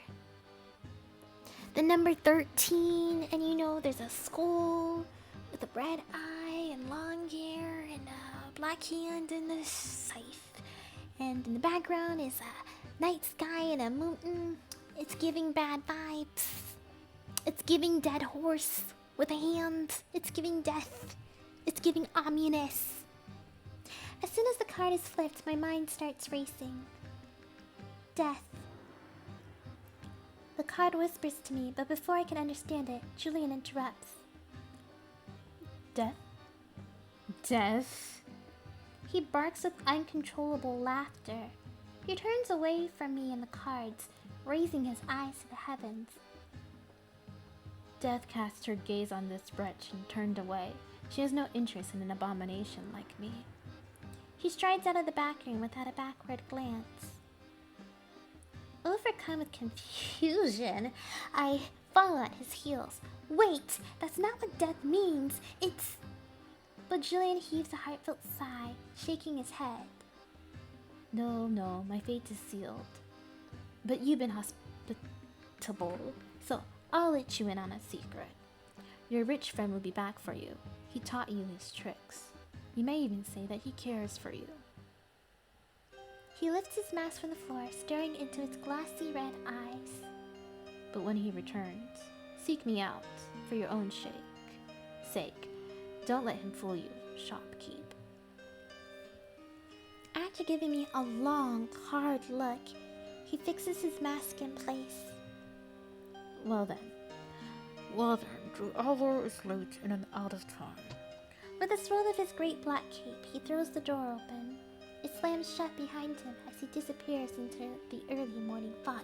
Okay, so is there any voice actors in this? Or am I gonna have to, like, try to voice all the characters by myself? Because I don't really want to do that. 2. The High Priestess. I've seen many strange things in my time as a magician's apprentice. But the events of this night were strangest yet. Seeking a moment's rest, I go upstairs to lie down. And slip away, lost in a dream. The sky is no more than a slim green line along the endless horizon. Azra sits beside me, on the back of a strange beast. Master, where are we? Dark clouds bear down all around the landscape, A shifting sea of rust-colored sand. Ahead is a road of perfect black stone.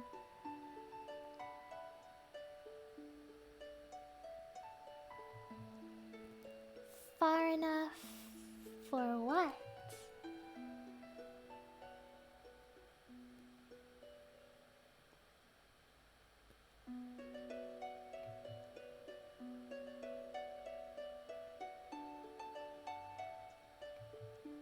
He looks out into the distance, his voice deeming to a wistful whisper.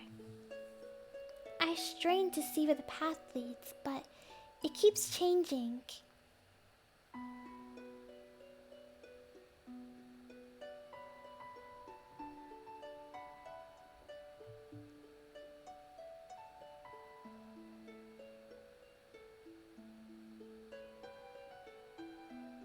How soon? Where do they lead? Which one you take? Wait, what? His hands reach for mine, but he stops, just short. The sands rise all around us on a chilly wind, blotting out the sky.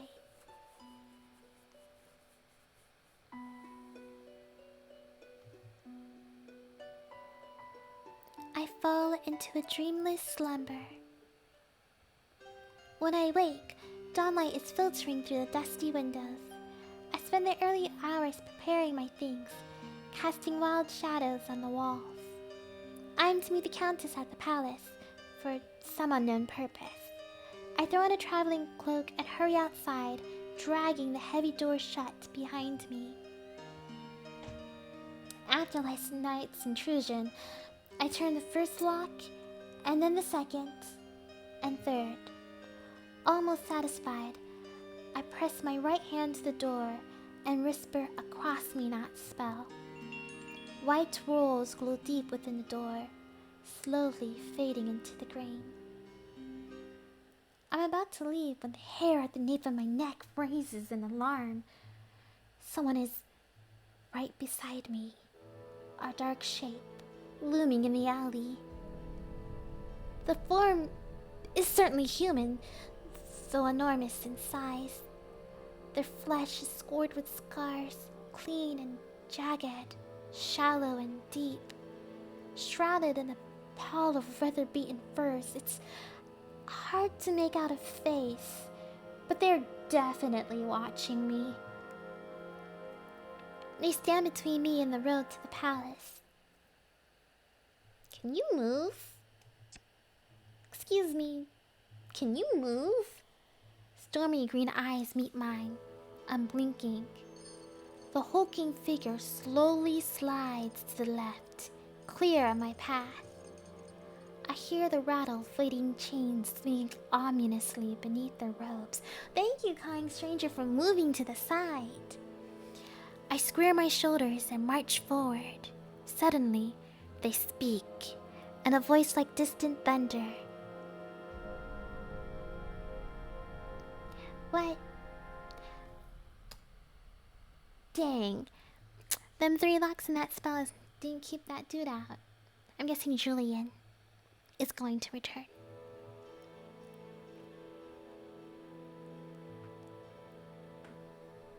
Who is you?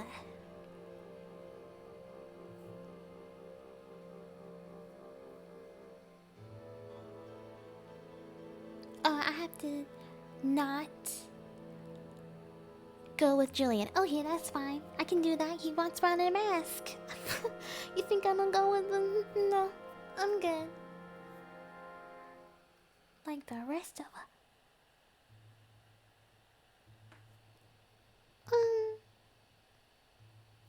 What? I stand frozen, processing what I just heard. There is shuffling behind me, the dragging of rough cloth and chains, and then silence. I look up and down the foggy alley. I left the shop, and then... wasn't someone else here just now? I shake off the fading thought. I don't have time to dawdle. The Countess is expecting me. Exhaling deeply, I continue toward the narrow, mossy steps to the marketplace. It's early yet, and the marketplace is already wide awake. All around me are the sounds of bartering, laughter, vendors hawking their wares. A voice I know well calls out to me over the sea of noise.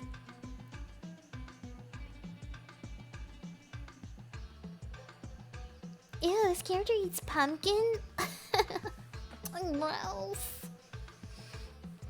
I sniff the air, and my stomach twists in hunger.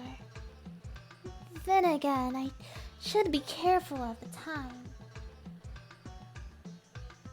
Girl, I'ma eat some bread. That's what I'ma do. The baker's son's speckled face lights up with a broad smile. He leads me into the booth, and a warm, spicy scent surrounds me. I'ma eat the bread even though I hate pumpkin. As I settle against the back wall, he offers me a steaming tin cup. Oh, maybe I should have just continued on. This baker wants to chit-chat. I sip my hot, minty drink. He's on a journey. She don't know where he... Does she ever know where he's off to? I shrug. The baker gives me an odd look. I look down into my cup, watching steam curl and twist as it rises. He was acting strange. The baker sighs, folding his arms over his chest.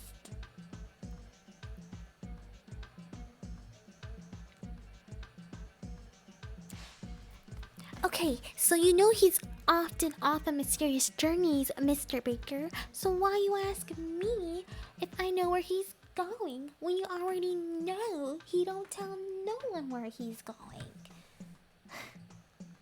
Shaken from my reverie, I blink up at him, startled.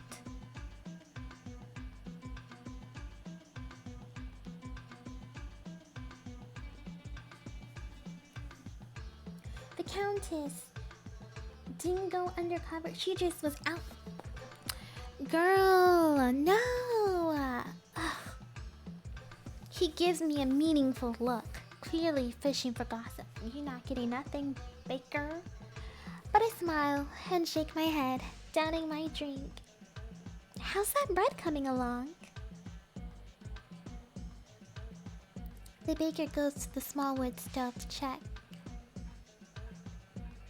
I place a coin on the table and hand off my empty cup.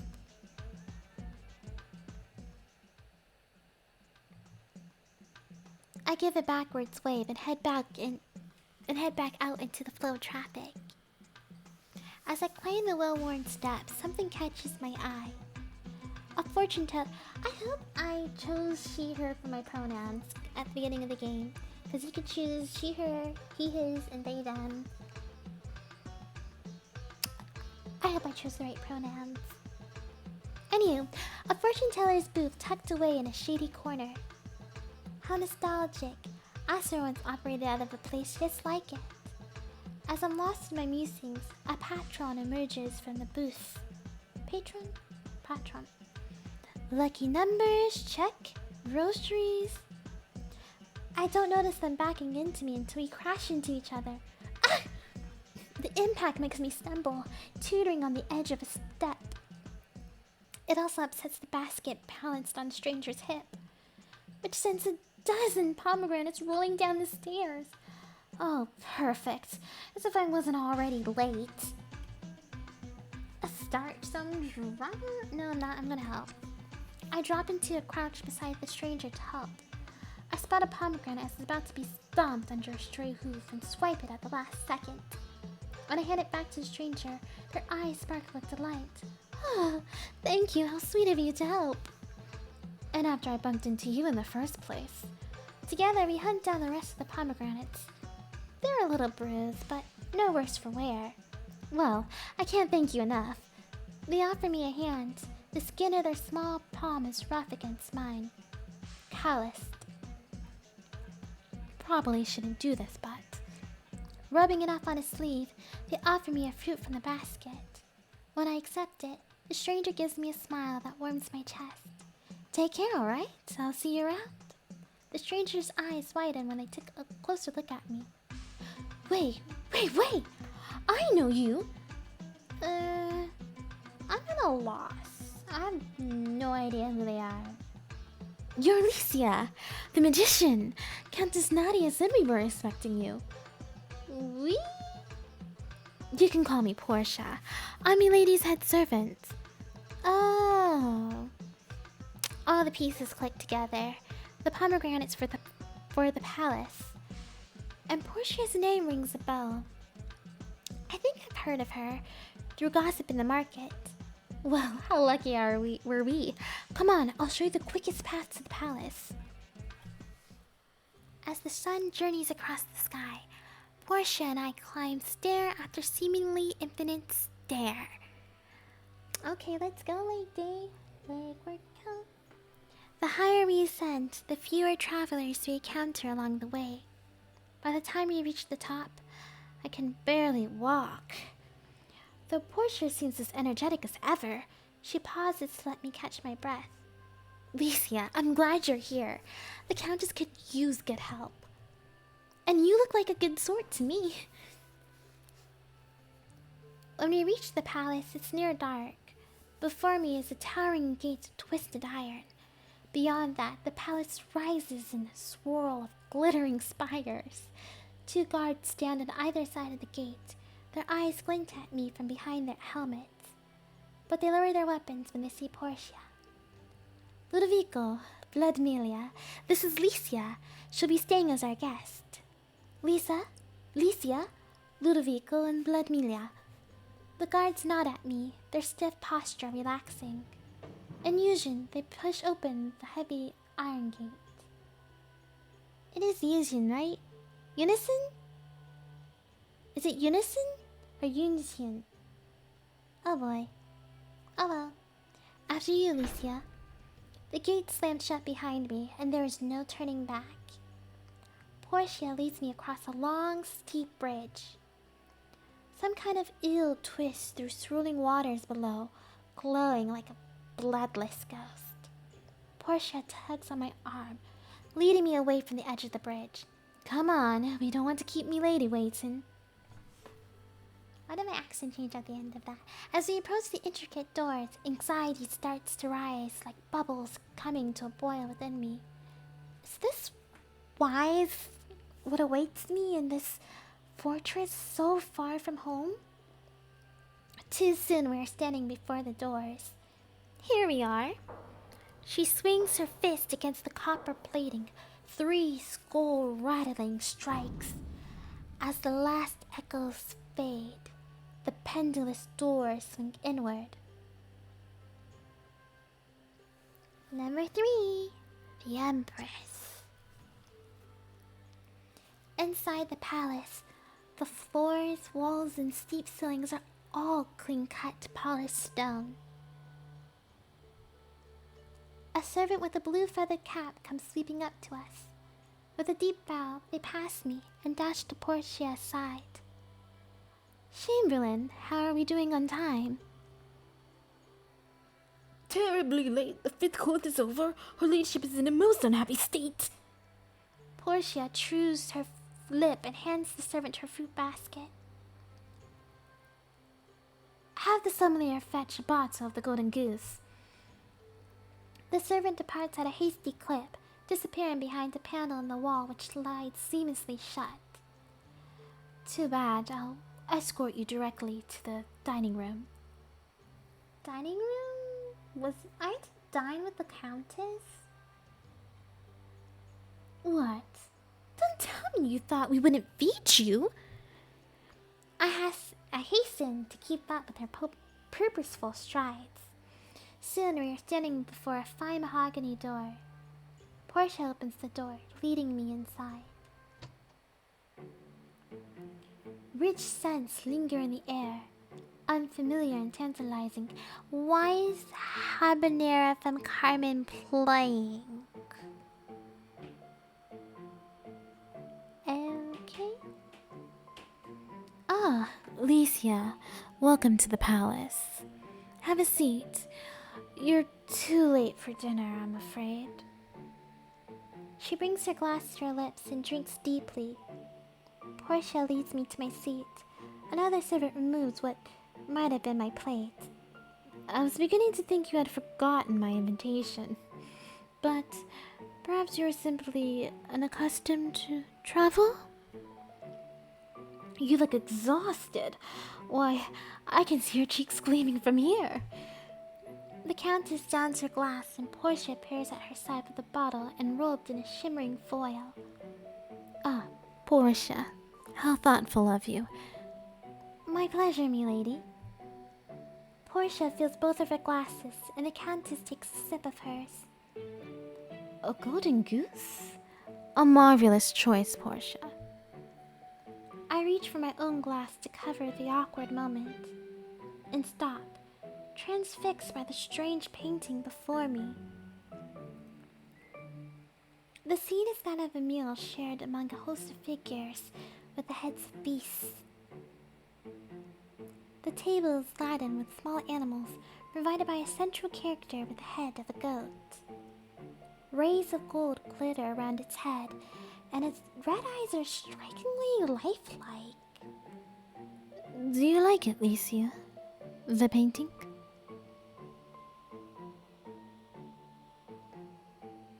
I'm sorry, but I'm gonna have to say no. No. The Countess sets down her glass, watching me with an unfathomable expression. No? My husband treasured that piece. It was one of his favorites. Though I suppose his tastes were rather strange. Nadia's husband, Count Lucio. Rather, the late Count Lucio. He's the goat in the middle, of course. Ever the provider. Lucio had the populace eating out of the palm of his hand, much like the painting, I suppose. Whatever he offered, the people gobbled it up. They worshipped him. My husband was particularly loved for his yearly masquerade. She sets down her glass, folding her hands and resting her chin upon them. Did you ever attend, Licia? The whole city came alive for the masquerade. Reveille to cart. Sorry. I hit the mic like 3 times just now.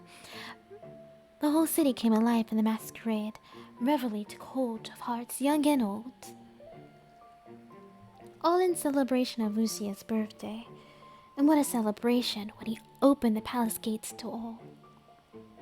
The Countess sighs, watching the wine swirl in her glass.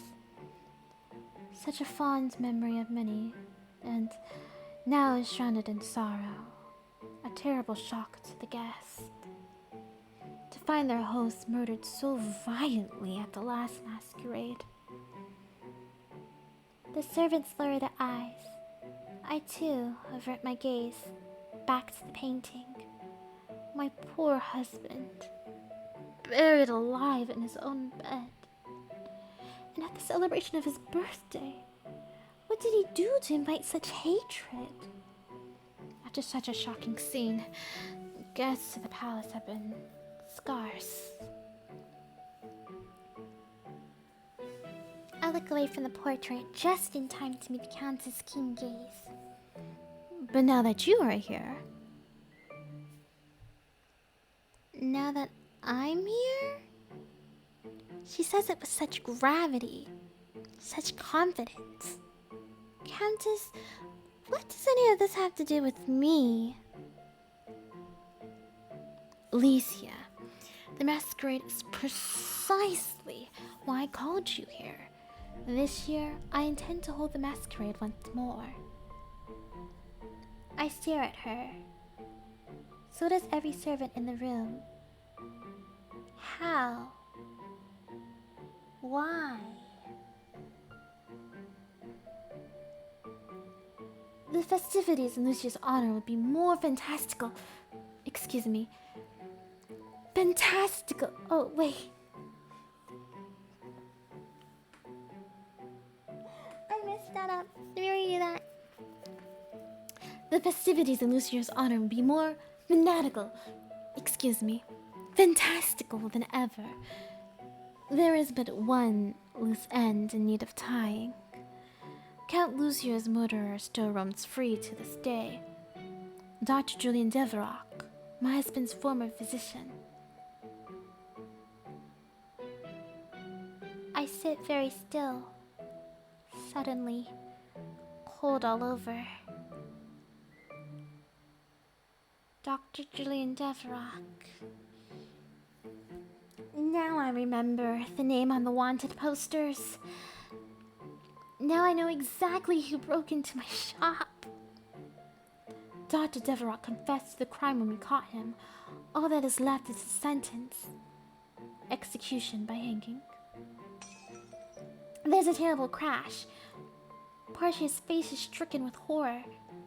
At her feet, the broken remnants of the golden goose are seeping into the floor. Portia?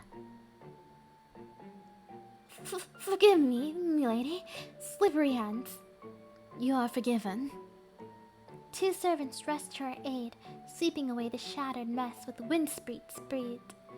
This is where you come in, Alicia. Dr. Deverock has been very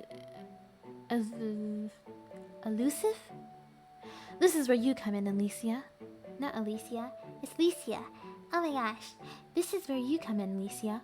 Dr. Deverock has been very elusive. But you have quite the reputation. Rumor has it that you have surpassed even your master Asra. I myself see the future in dreams, whether I like it or not. And this is how I know that you are the one who will find Dr. Deverock. And if we find him... The Countess sets down her glass. When we find him, we will bring him before the people so that all may see his long-awaited punishment. And so, to commence the festivities, the doctor will die on the gallows for his terrible crime. The Countess rises. On instinct, I rise as well. Portia. Portia! Yes, milady! Show Licia to the guest quarters. I imagine there is much to ponder before the night is out. Right away, milady. Portia pulls me to my feet, and with a humble bow whisks me to the doorway. Portia is quiet as she ushers me down the hall toward my room. Portia and Julian Deverock? Yeah, they're a thing. I call it. They're together. And if they're not together, then Portia has a big crush on him and is unrequited, and she's surprised that he's gonna die. And she doesn't believe that he's the one that killed the, Count. That is my prediction. My guess. After a few turns, we pass a wide staircase veiled in shadow. A draft rushes down from the floor above, prickling my skin. It's cold and it smells of ash. What the world? Oh, these are dogs. Okay. Curled up on the bottom step are two large, lanky dogs. Fathomless eyes fix upon me, and they rise slowly without a sound. Though they look as though they could strike at any moment, I sense no ill intent.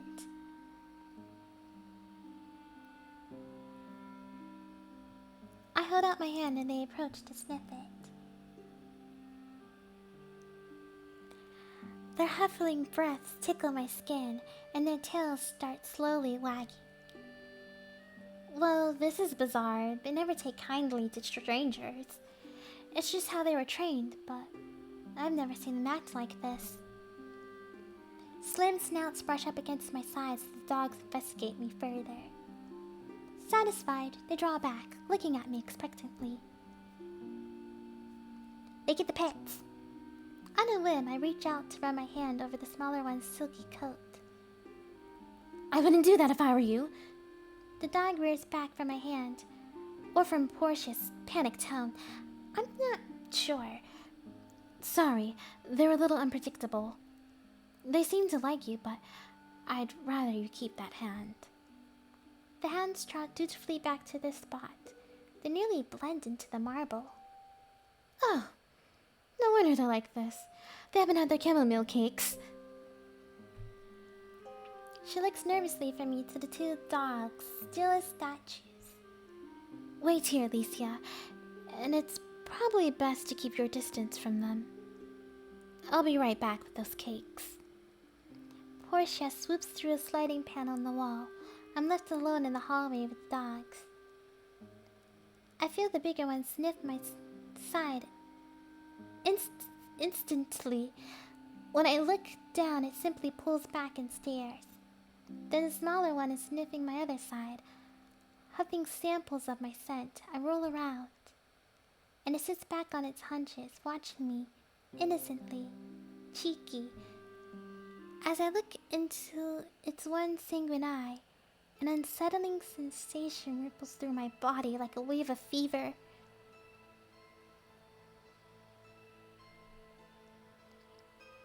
I step back, gaze darting up and down the corridor. The voice was coming from the top of the stairs. I can only see so far into the hollow gloom. But there's no one there. I nearly jump when I feel yanking at my garments. The dogs, their teeth are buried in my clothes, unrelenting as they drag me onto the stairs. Wait. Wolf and Fido. Fido and Pluto. You two. Why are you dragging me? Why? I trip at the first few steps and their tails start wagging. Hey! I try to wrench myself free, but the two dogs tug stubbornly. And if I die, you know whose fault it is? It's these two walking clouds. Yep, it's their fault if I die.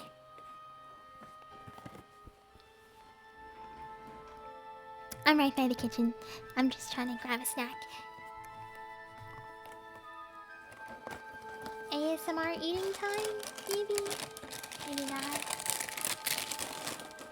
The dogs only let me go at the top of the stairs.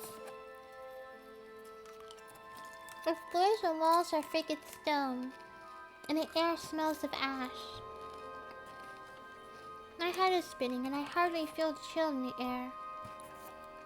Oh my gosh, thank you for... I was tricked on a Cheez-It. Oh my gosh, thank you so much for following, old racehorse. Welcome to my stream. I hope you're enjoying the Arcana. It's my first time playing it. I wasn't expecting it to be this, you know, dialogue-y. Though my heart is hammering, I summon a weak glimmer of light in my palm.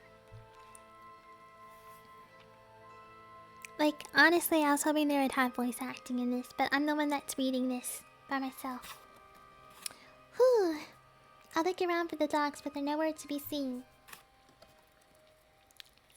There's a door ahead, partway open. Inside is a deeper darkness, swallowing the feeble rays of light.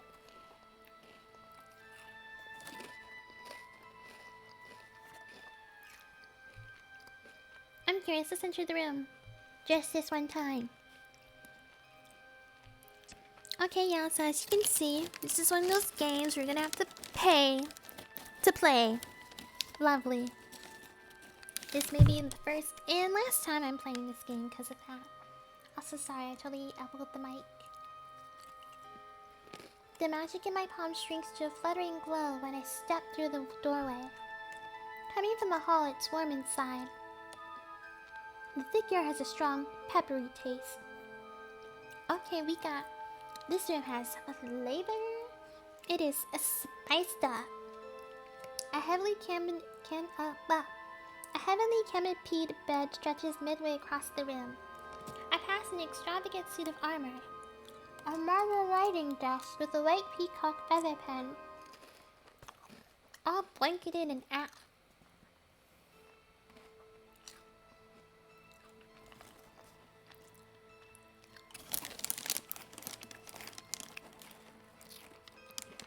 All blanketed in ash. Guess where we are? We are in the late Count's room. Count Lucio, you know, the guy that burned to death on his birthday during his masquerade party? Yeah, I think we're in that room. Lovely. My light flickers over a portrait on the wall twice my height. Let me guess. It's a weird goat. It's a weird goat portrait. Like the one in the dining hall. Oh my gosh, it's normal. My dim light stretches up the canvas. Though it's hard to see, I'm no doubt the painting subject. Count Lucio. He looks younger than I expected. Or the portrait is old. Or perhaps the artist was catering to his vanity. The red of whose coat is the cardinal hue from the painting in the dining room. The golden arm, a marvel of alchemical art. The fur hanging from his haughty shoulders looks impossibly fine and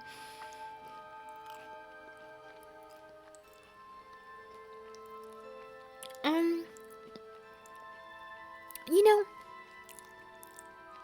maybe we shouldn't have entered the room. I don't think this was a good idea. This was a bad idea.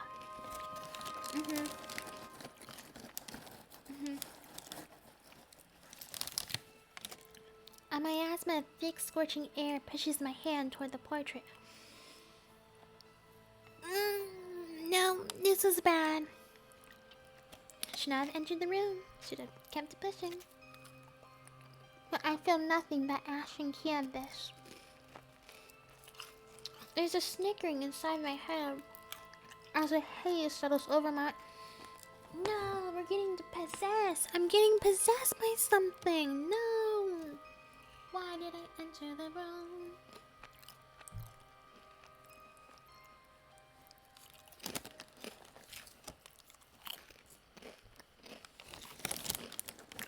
Lost the room. Warmth like an ember Sorry, I'm elbowing the mic again.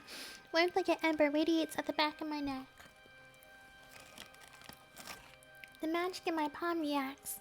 Its glow stretching past my fingers and down my wrist.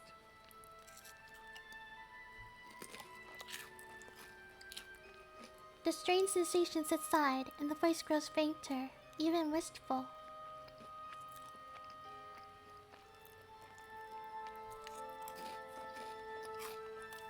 What? The haze vanishes from my mind. I reel back from the portrait. Something soft meets the back of my knees, and I fall through folds of dusty velvet into the massive bed. Great plumes of ash billow around me when my back hits the bed covers.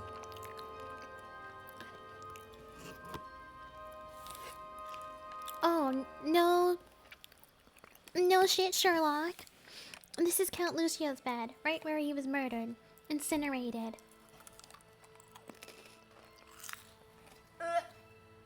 No. And then this fine ash in my eyes, in my nose, in mouth, and all over me. Is what's left of him.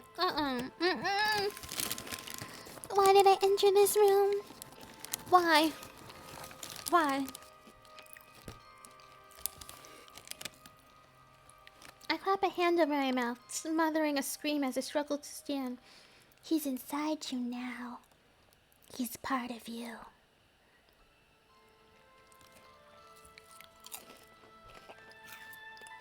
That voice, it echoes from every corner of the room and from within my mind.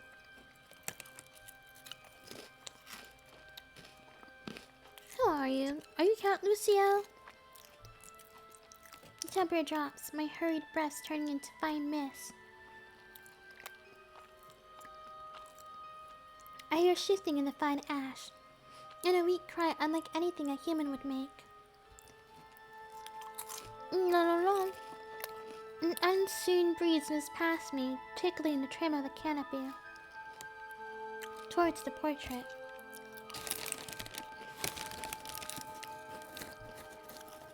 The voice rolls off. The room feels normal once again. I scramble to my feet and make a break for the door. Breaking into a run, I continue down the hall, searching the vague darkness for any way out.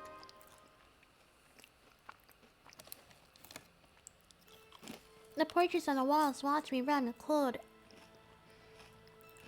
aristocratic stares.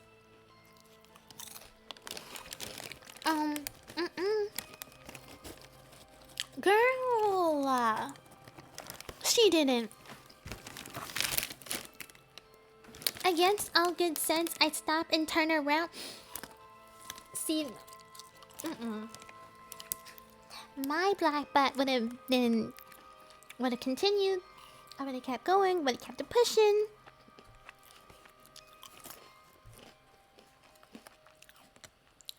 I only see it for a moment. A silhouette stuck against the wall of high windows frosted with smoke. Claws, horns, and hooves like onyx. The white face of the goat with red eyes fixed gleefully on me. I blink and it's gone. Oop! I hear clamoring off to the side, the 3-foot door, and then silence.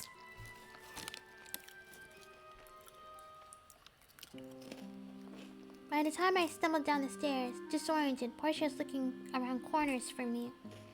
There you are! Just stares at the fine powdery ash coating me from head to toe. What? Why are you covered in ash? What did these naughty dogs do? She produces a plain white handkerchief and hands it to me.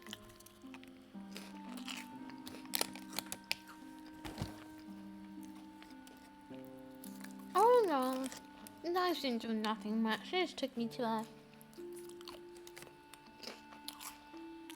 up the stairs and to a room where a man died, and you know, this is likely his ash all over me and down in my eyes, nose, and mouth. I could taste him, you know, and not the good type of tasting him. Where's that? It's yours. Shh! I didn't say that, okay, you guys? It sounds like I'm supporting cannibalism. I'm not. I'm against cannibalism. I'm not supporting cannibalism.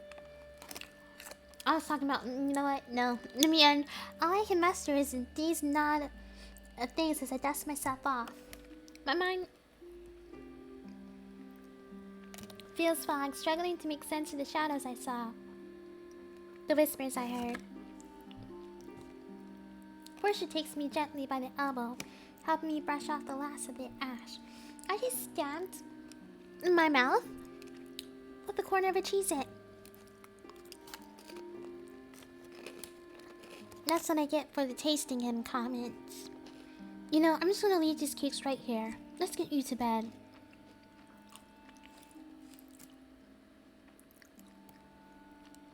Bed? Girl, you should show me where the bathroom is. Where the tub at. She needs to take a bath, okay? This character I'm playing, she needs to take a bath. You don't need to go to bed with dead man ash all over here. What is wrong with you, Portia? I fill out Portia's heels until we arrive at our destination. Thankfully, it isn't much further. She swings open the door with a sweeping gesture. These will be your quarters, Licia. You can put your things wherever you like. Breakfast is at sunrise. I'll wake you.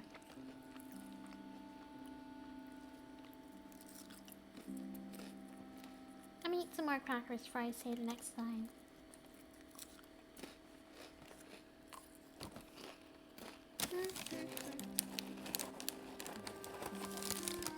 Wait.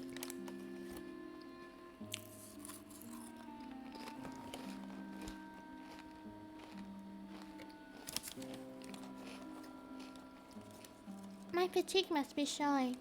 I let my bag fall to the floor. On the smooth linens, I shudder with exhaustion. You look ready to drop. I'll leave you be. Sleep well, Alicia. Her soft voice trails off, and she gently slides the door shut.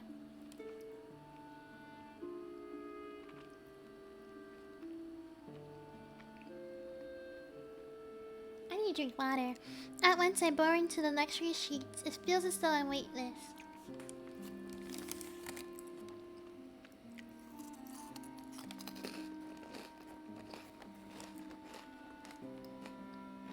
Hold on, I feel like I should just cook something because I keep eating this and it's not doing anything to help me, so BRB y'all. BRB.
Welcome to Allstate, where you can save just by being you. DriveWise in the Allstate mobile app gives you personalized driving feedback, and by adding it to your policy, you can save for driving safe just by being yourself. Allstate. Here, better protection costs a whole lot less. You're in good hands with Allstate. Click, call, or visit allstate.com to save today. Not available in every state. Savings based on DriveWise and other safe driving discounts. Savings vary. Subject to terms and conditions. Allstate Fire and Casualty Insurance Company and affiliates, Northbrook, Illinois. Let your inner light shine with the new Tinted Moisturizer Light Revealer from Laura Mercier. Made for your own skin tone, this ultra sheer formula is infused with complexion-boosting pearls that will boost your skin's luminosity and protect your skin with SPF 25. Noticeably improve the look of your skin's natural radiance with Laura Mercier, the #1 tinted moisturizer brand. Reveal your luminous skin. Click or tap now to buy at Ulta. Every job on Indeed needs some kind of skill. But there's one skill that's often overlooked. It makes people happy. It inspires. This one skill helps people feel recognized for the difference they make, not what makes them different. Best of all, it's a skill we're all capable of, and one we can all improve. That skill? Empathy. It's the one skill that makes better work for all. Find better work on Indeed.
Okay.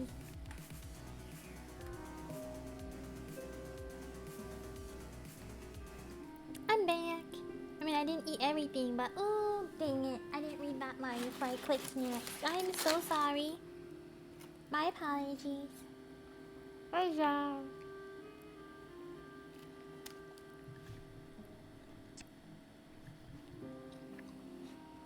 I'm back on the Blackstone path, wet by wind and rust-colored sand.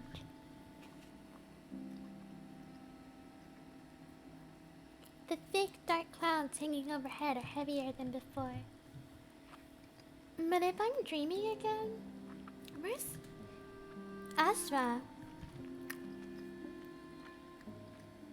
The unforgiving wind burns my eyes as I search the desolate landscape. I feel like I'm reading a novel out loud rather than playing a game.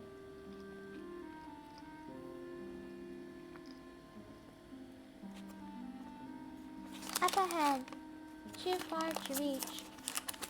Azra is still with the lumbering beast. This is on my hand.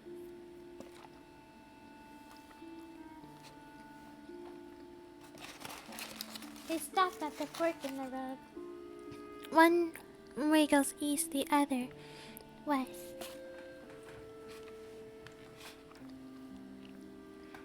Well, it's getting late. I have to speak more softly now.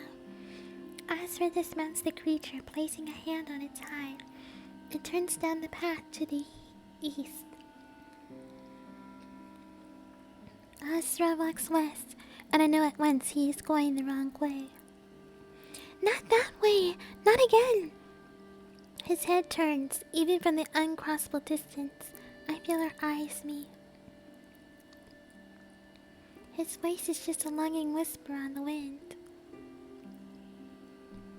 I'm gonna have to let you go. I'll have coins for that. He drops his gaze and continues down the westward path, fading from my sight.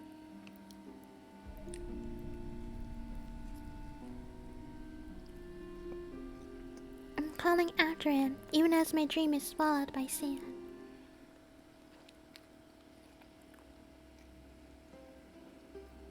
Sunlight tickles my face. I open my eyes with a groan. Morning, Licia. Portia sets out a tray of breakfast pastries while I slowly sit up. If it's not already obvious, I can't remember what voice I used for Portia. What a lovely sunrise. Did you sleep well?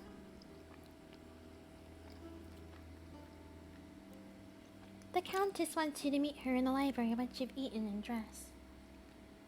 I'm gonna try to finish this sandwich before I hit the next button.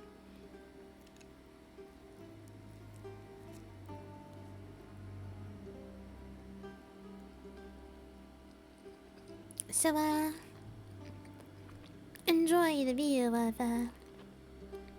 Portia. Wait.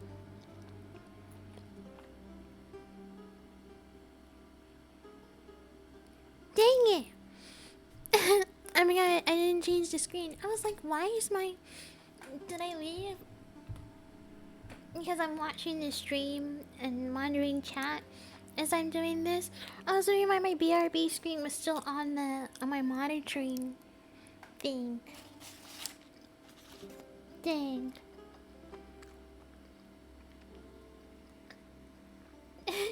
Yeah, now it's some ASMR. I'm trying to eat my sandwich.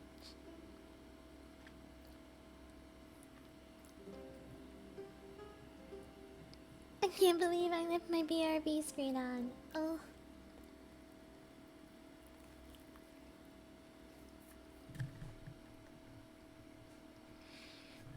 Portia sits a neat pile of elegant clothing on the bed beside me. I unfold the top piece, marveling at the way the fabric moves.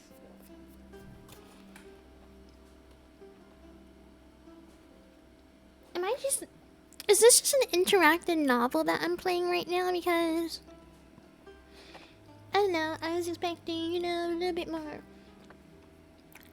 action or something. I don't know. We took your old clothes to be laundered, Milady asked me to provide these for you. I'll be waiting in the hall whenever you're ready. Portia ducks out the door. I move the silky garments aside and toss back my bed covers. I eat quickly, not wanting to keep the Countess waiting.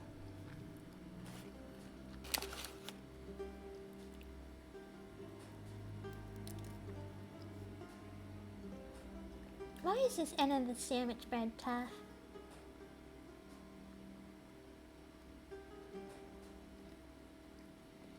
Wow. The character in the game is eating better bread than I am. Still warm and flaky. The pastries are still warm and flaky, each more delicate and whimsical than the last.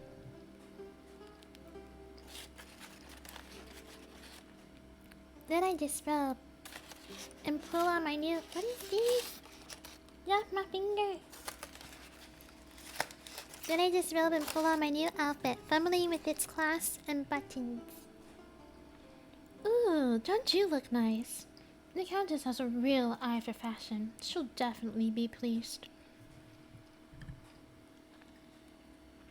I have a real eye for the sandwich that I'm still struggling to eat because why is the bread like this?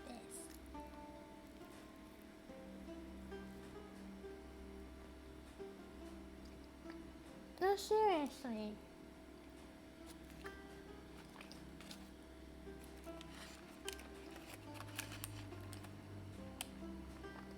It's a Quizno sandwich. My mom's job had a party, and she brought me home a sandwich. Why? I don't know. She just be bringing home food sometimes.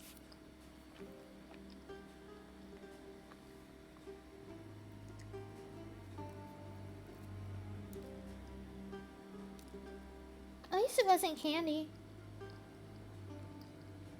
Because she's not supposed to be eating candy right now, so I'd rather the sandwich. What if she ate the candy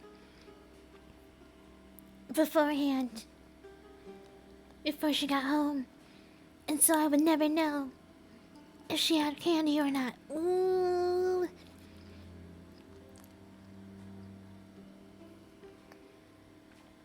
Dang. Portia stops before a panel on the wall 3 times my height. She's supposed to be lowering down her sugar, that's why I'm like, ooh, she can't be having candy. It's crafted of smooth wood and all the colors of rippling honey.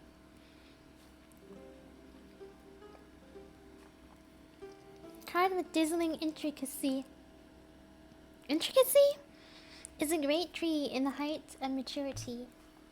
Its leaves and fruit are inlaid with jewels, precious stones, and mother pearl. It's me lady's work. Beautiful, isn't it? Portia retrieves a king. Yes, that says a king. Yeah. Portia retrieves. Portia retrieves the ring of keys from her pocket. There are about a dozen, each carved of the same wood as the panel, and each bearing a distinct jewel.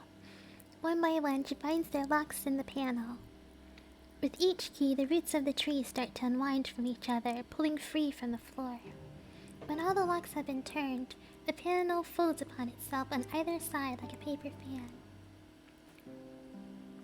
Dang!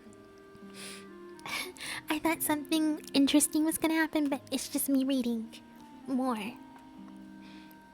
The background and music just changed, it's all. There are books everywhere. Books winding up the walls, reaching for the ceiling. The Countess is waiting for us, seated in a reclining chair. Her eyes glitter with approval when she sees me. Alicia, you look positively radiant. She gestures to the towering shelves all around us. Do you read? I nod. The Countess tempers her surprise. Ah. Somehow I expected that you might. It is a great gift to read. Where I come from, it is shared amongst all citizens, but woefully uncommon here. So this is the kingdom of illiteracy?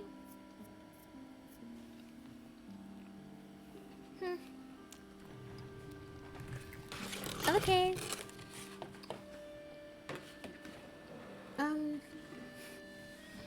Wow. Wow. Yeah, I'm totally judging this kingdom. Wow. This way, if you please. She leads me deeper into the shelves. Portia follows with the jingling ring of keys.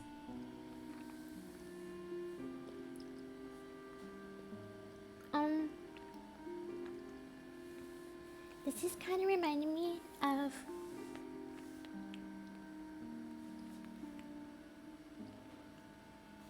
of Game of Thrones and like the forbidden part of their library. You wanted to play a game, but you're reading a book. Yeah. Yeah. I'm still waiting for the gameplay.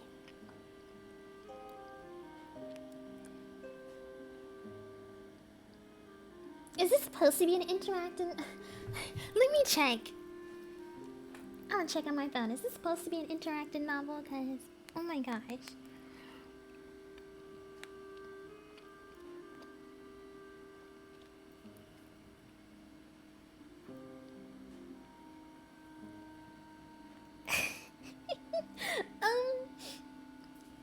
One of the tags on here is interactive story. So yeah, this is supposed to be a book. This is not a game. This is a book.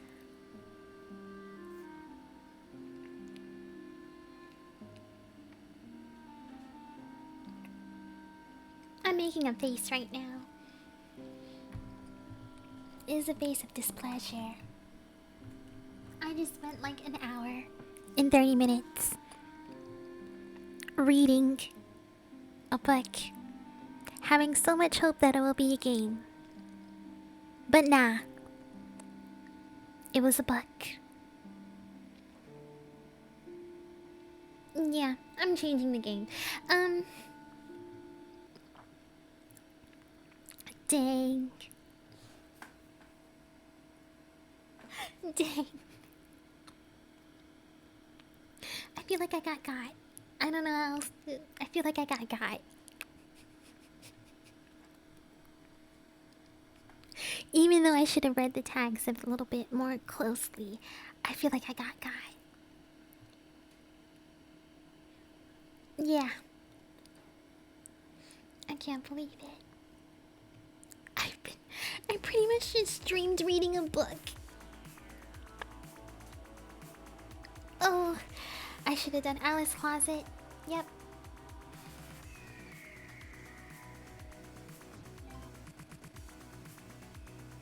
Oh, it's playing now. Let me just... Boop.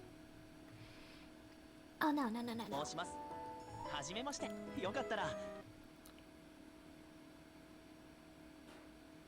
Right, this is the game where the video at the beginning doesn't play correctly. Right, it's still not playing correctly. This is not the game for me. Just like how Arcana wasn't the game for me. Whew. Man. I really sat there and read a book for an hour.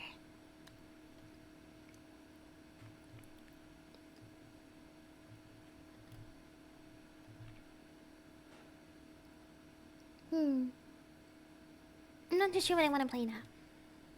Maybe I'm probably gonna try to play Solitaire, which is kind of weird, but whatever.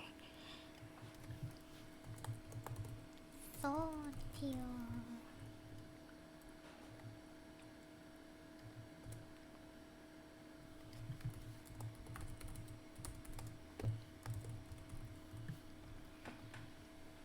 I totally am not signed into the right account for this, and it's too late now for me to sign into the right Microsoft account for this, so I'm just gonna leave it like this. Yep. I don't care. I'm just gonna leave it like this. I thought it was interesting when I first signed into here. I'm like, huh, this looks different from my usual account. Yeah, it's because it is different. I don't know, I thought maybe Microsoft updated, and so my avatar photo that I was using ended up being like erased. So they replaced it with like a new one or something like that. I don't know, it doesn't really make sense now that I'm saying this out loud.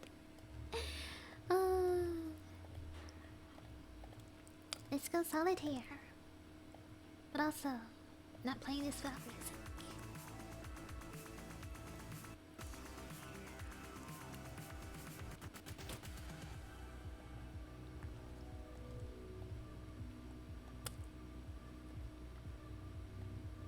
I don't know how to count. If it wasn't obvious before.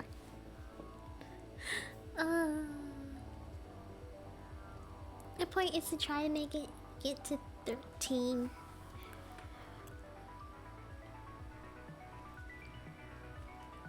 This is why this game of Solitaire kicks my butt. Because I can't count. It's very unfortunate.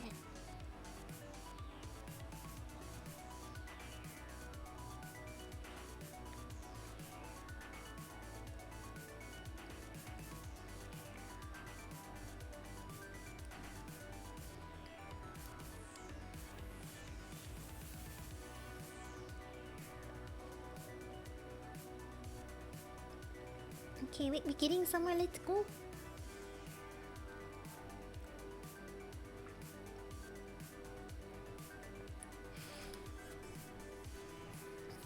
I need more chill games, but I'm like not too sure what else to play.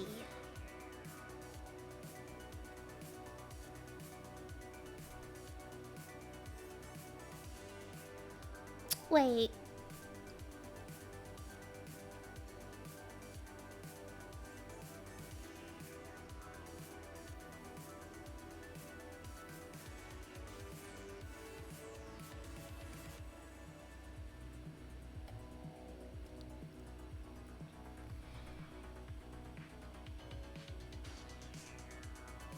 I'm wondering if I have Civilization in my library. Or nah. Not too sure.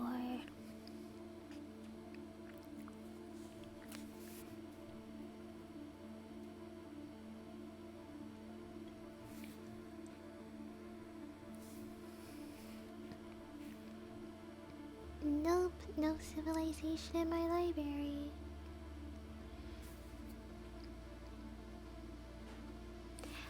That's so surprising. Do I really not have? Oh no, I see. It's Sid Meier's Civilization 3.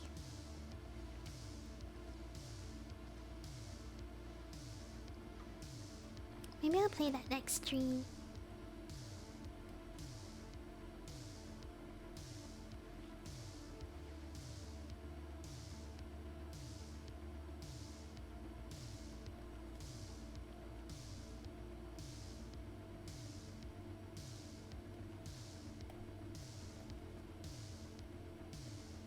Oops.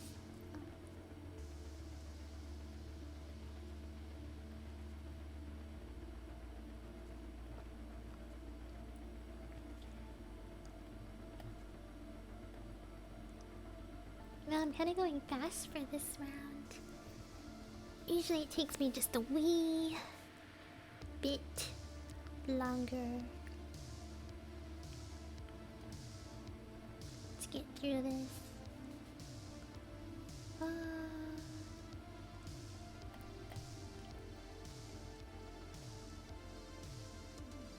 Oh.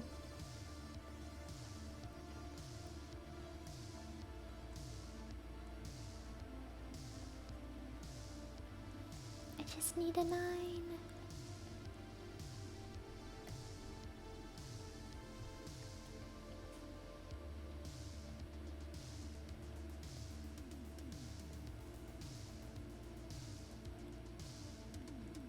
No, I just need a 10 and a 6.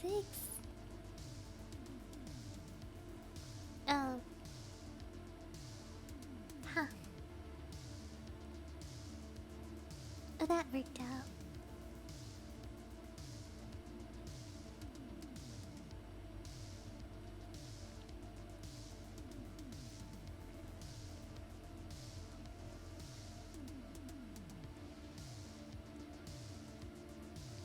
Four or an 8. 4, 8, 7, and an ace. Ace.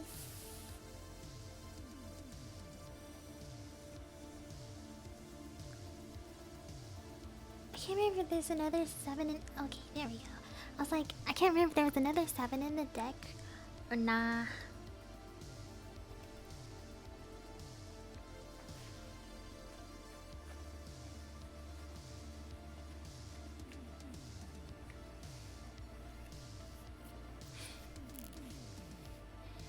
I could probably try to play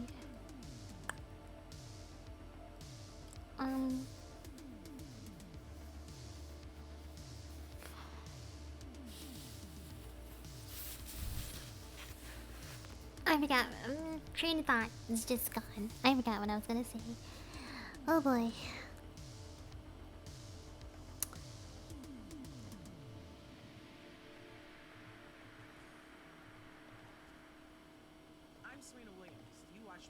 It's lagging a bit because on another window I have Tears of Themis open because I never opened it and I'm low-key kind of curious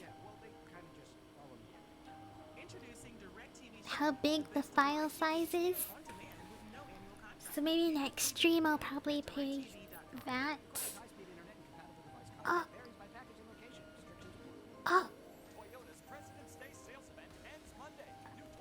It's by MiHoYo, Tears of Themis, who is also the makers of Genshin Impact and Honkai Impact 3rd. So you can probably guess why I said why I went yeah, the file size is kinda big.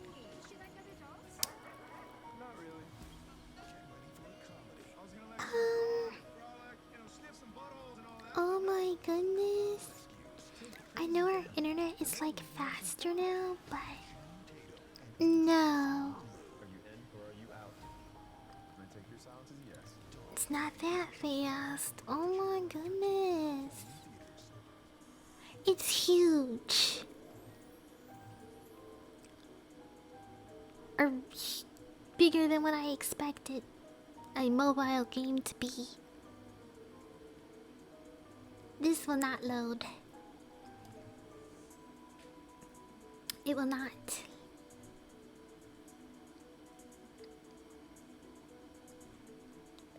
It's a shame I can't play Alice Closet though. I really wanted to play this game.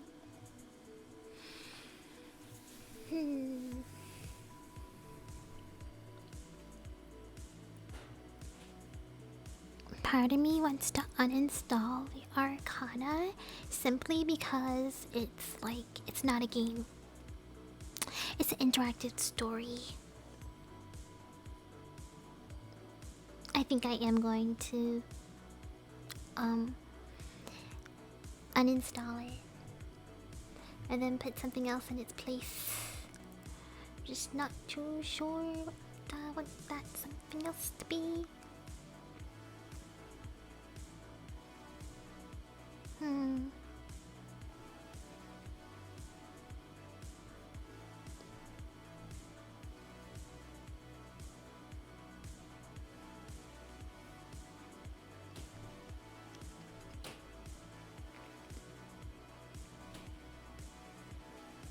What is that sound?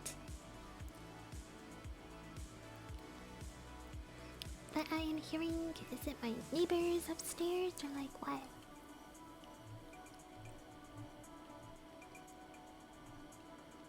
Huh. Anywho.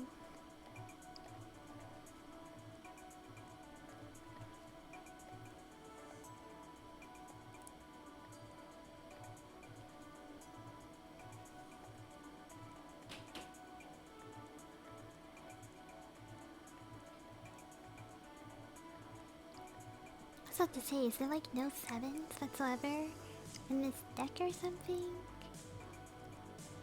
I need an ace.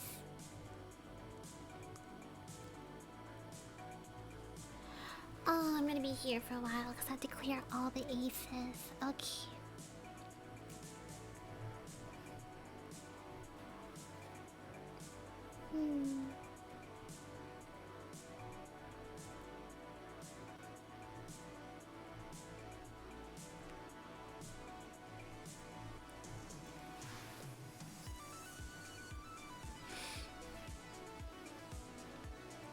Oh, earlier I was talking about that Kingdom Hearts game. I wonder...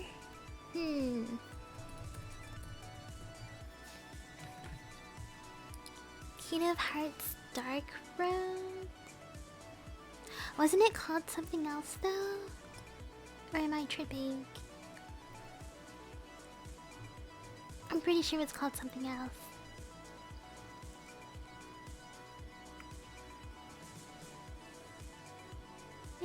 Oh well. I'm gonna get rid of the Arcana and just replace it with Kingdom Hearts.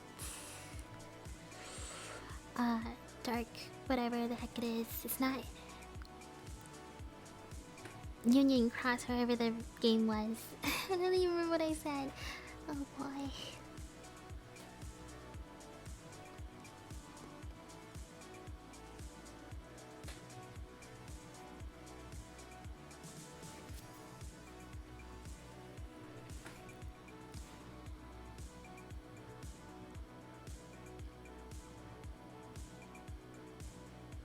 Oh, cool.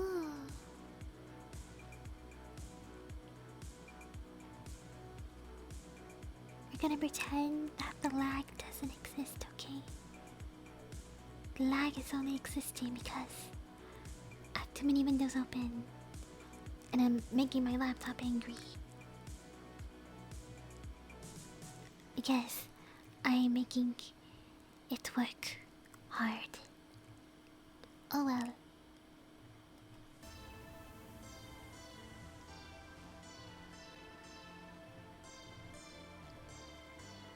I can't remember if I'm doing an event or a daily challenge.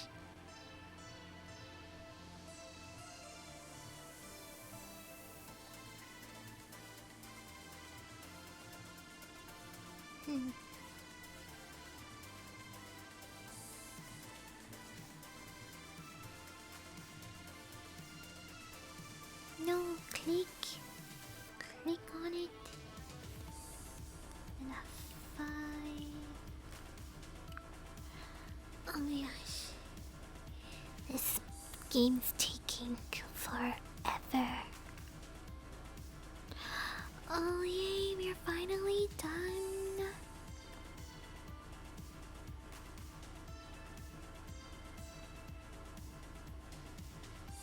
Oh, it's an event.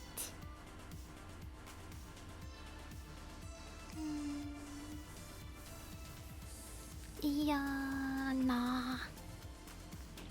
Nah.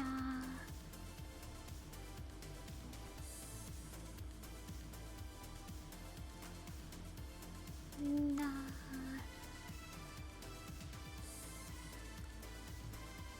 I can't just play Pyramid all day, every day.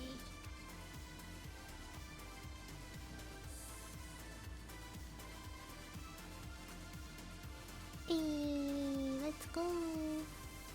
Yeah, I'm gonna go back to playing State of Survival. Maybe I'll go back to playing Soul Calibur 2.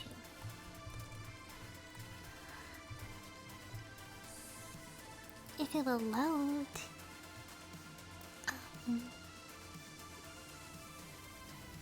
Is it going to load or okay?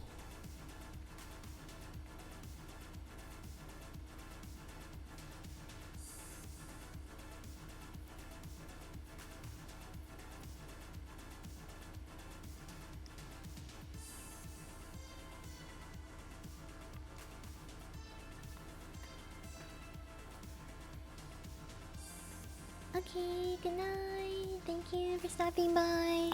I should probably be ending soon too, though, because it is 11 p.m. But I want to hit that 3-hour mark.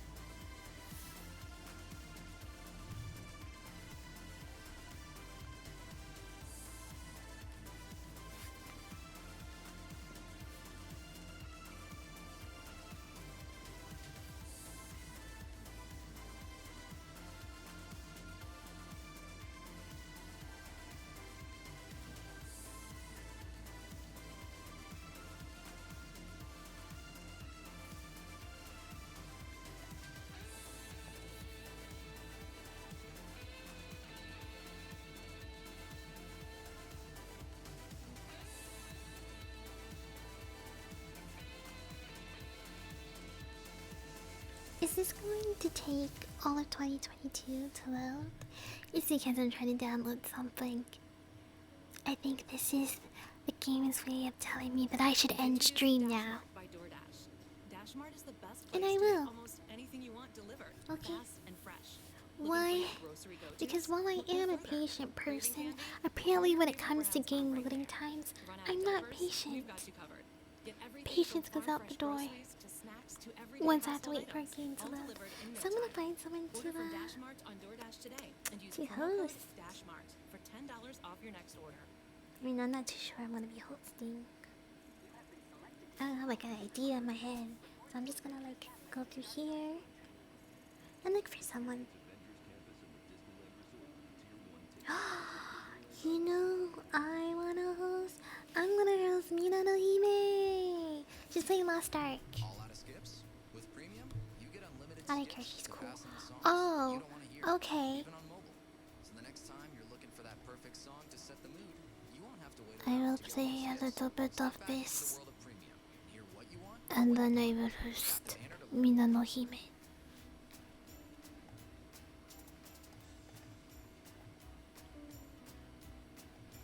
There's a question mark on that thing, so I said I was gonna keep my voice down low because it's late. And did I do that? No. My neighbors are gonna be so pissed. I am so sorry. But you know what? This is payback. It's payback for all those times when they were heck loud. Until 1 a.m. Sometimes 2 a.m. Sometimes 12 a.m. At the beginning of the game, should we focus on constructing buildings, or should we stick to the chapter missions? Constructing buildings. Oh, stick to the chapter missions? Are you kidding me? But I don't care about the missions. I thought this was like a poll, not like a quiz saying like what we should do.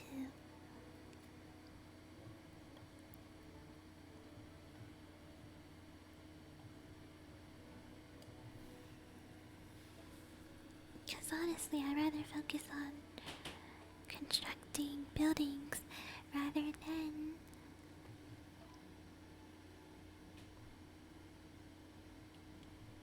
never mind. Focus on constructing buildings rather than the missions, but I don't play this game correctly, I guess.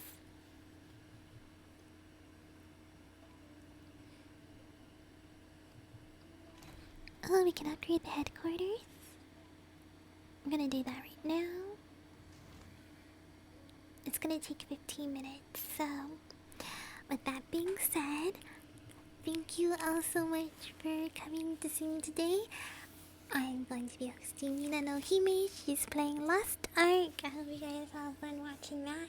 I do not know anything about this game other than like I've seen people like be playing it, so until next time, I don't know when the next time I'll be streaming is. I'll be starting a new job soon, so I'm gonna have to like figure out my schedule. But you know, so far I haven't really had a set schedule other than like after 8 p.m. Mina no Hime. Okay, bye. Until next time.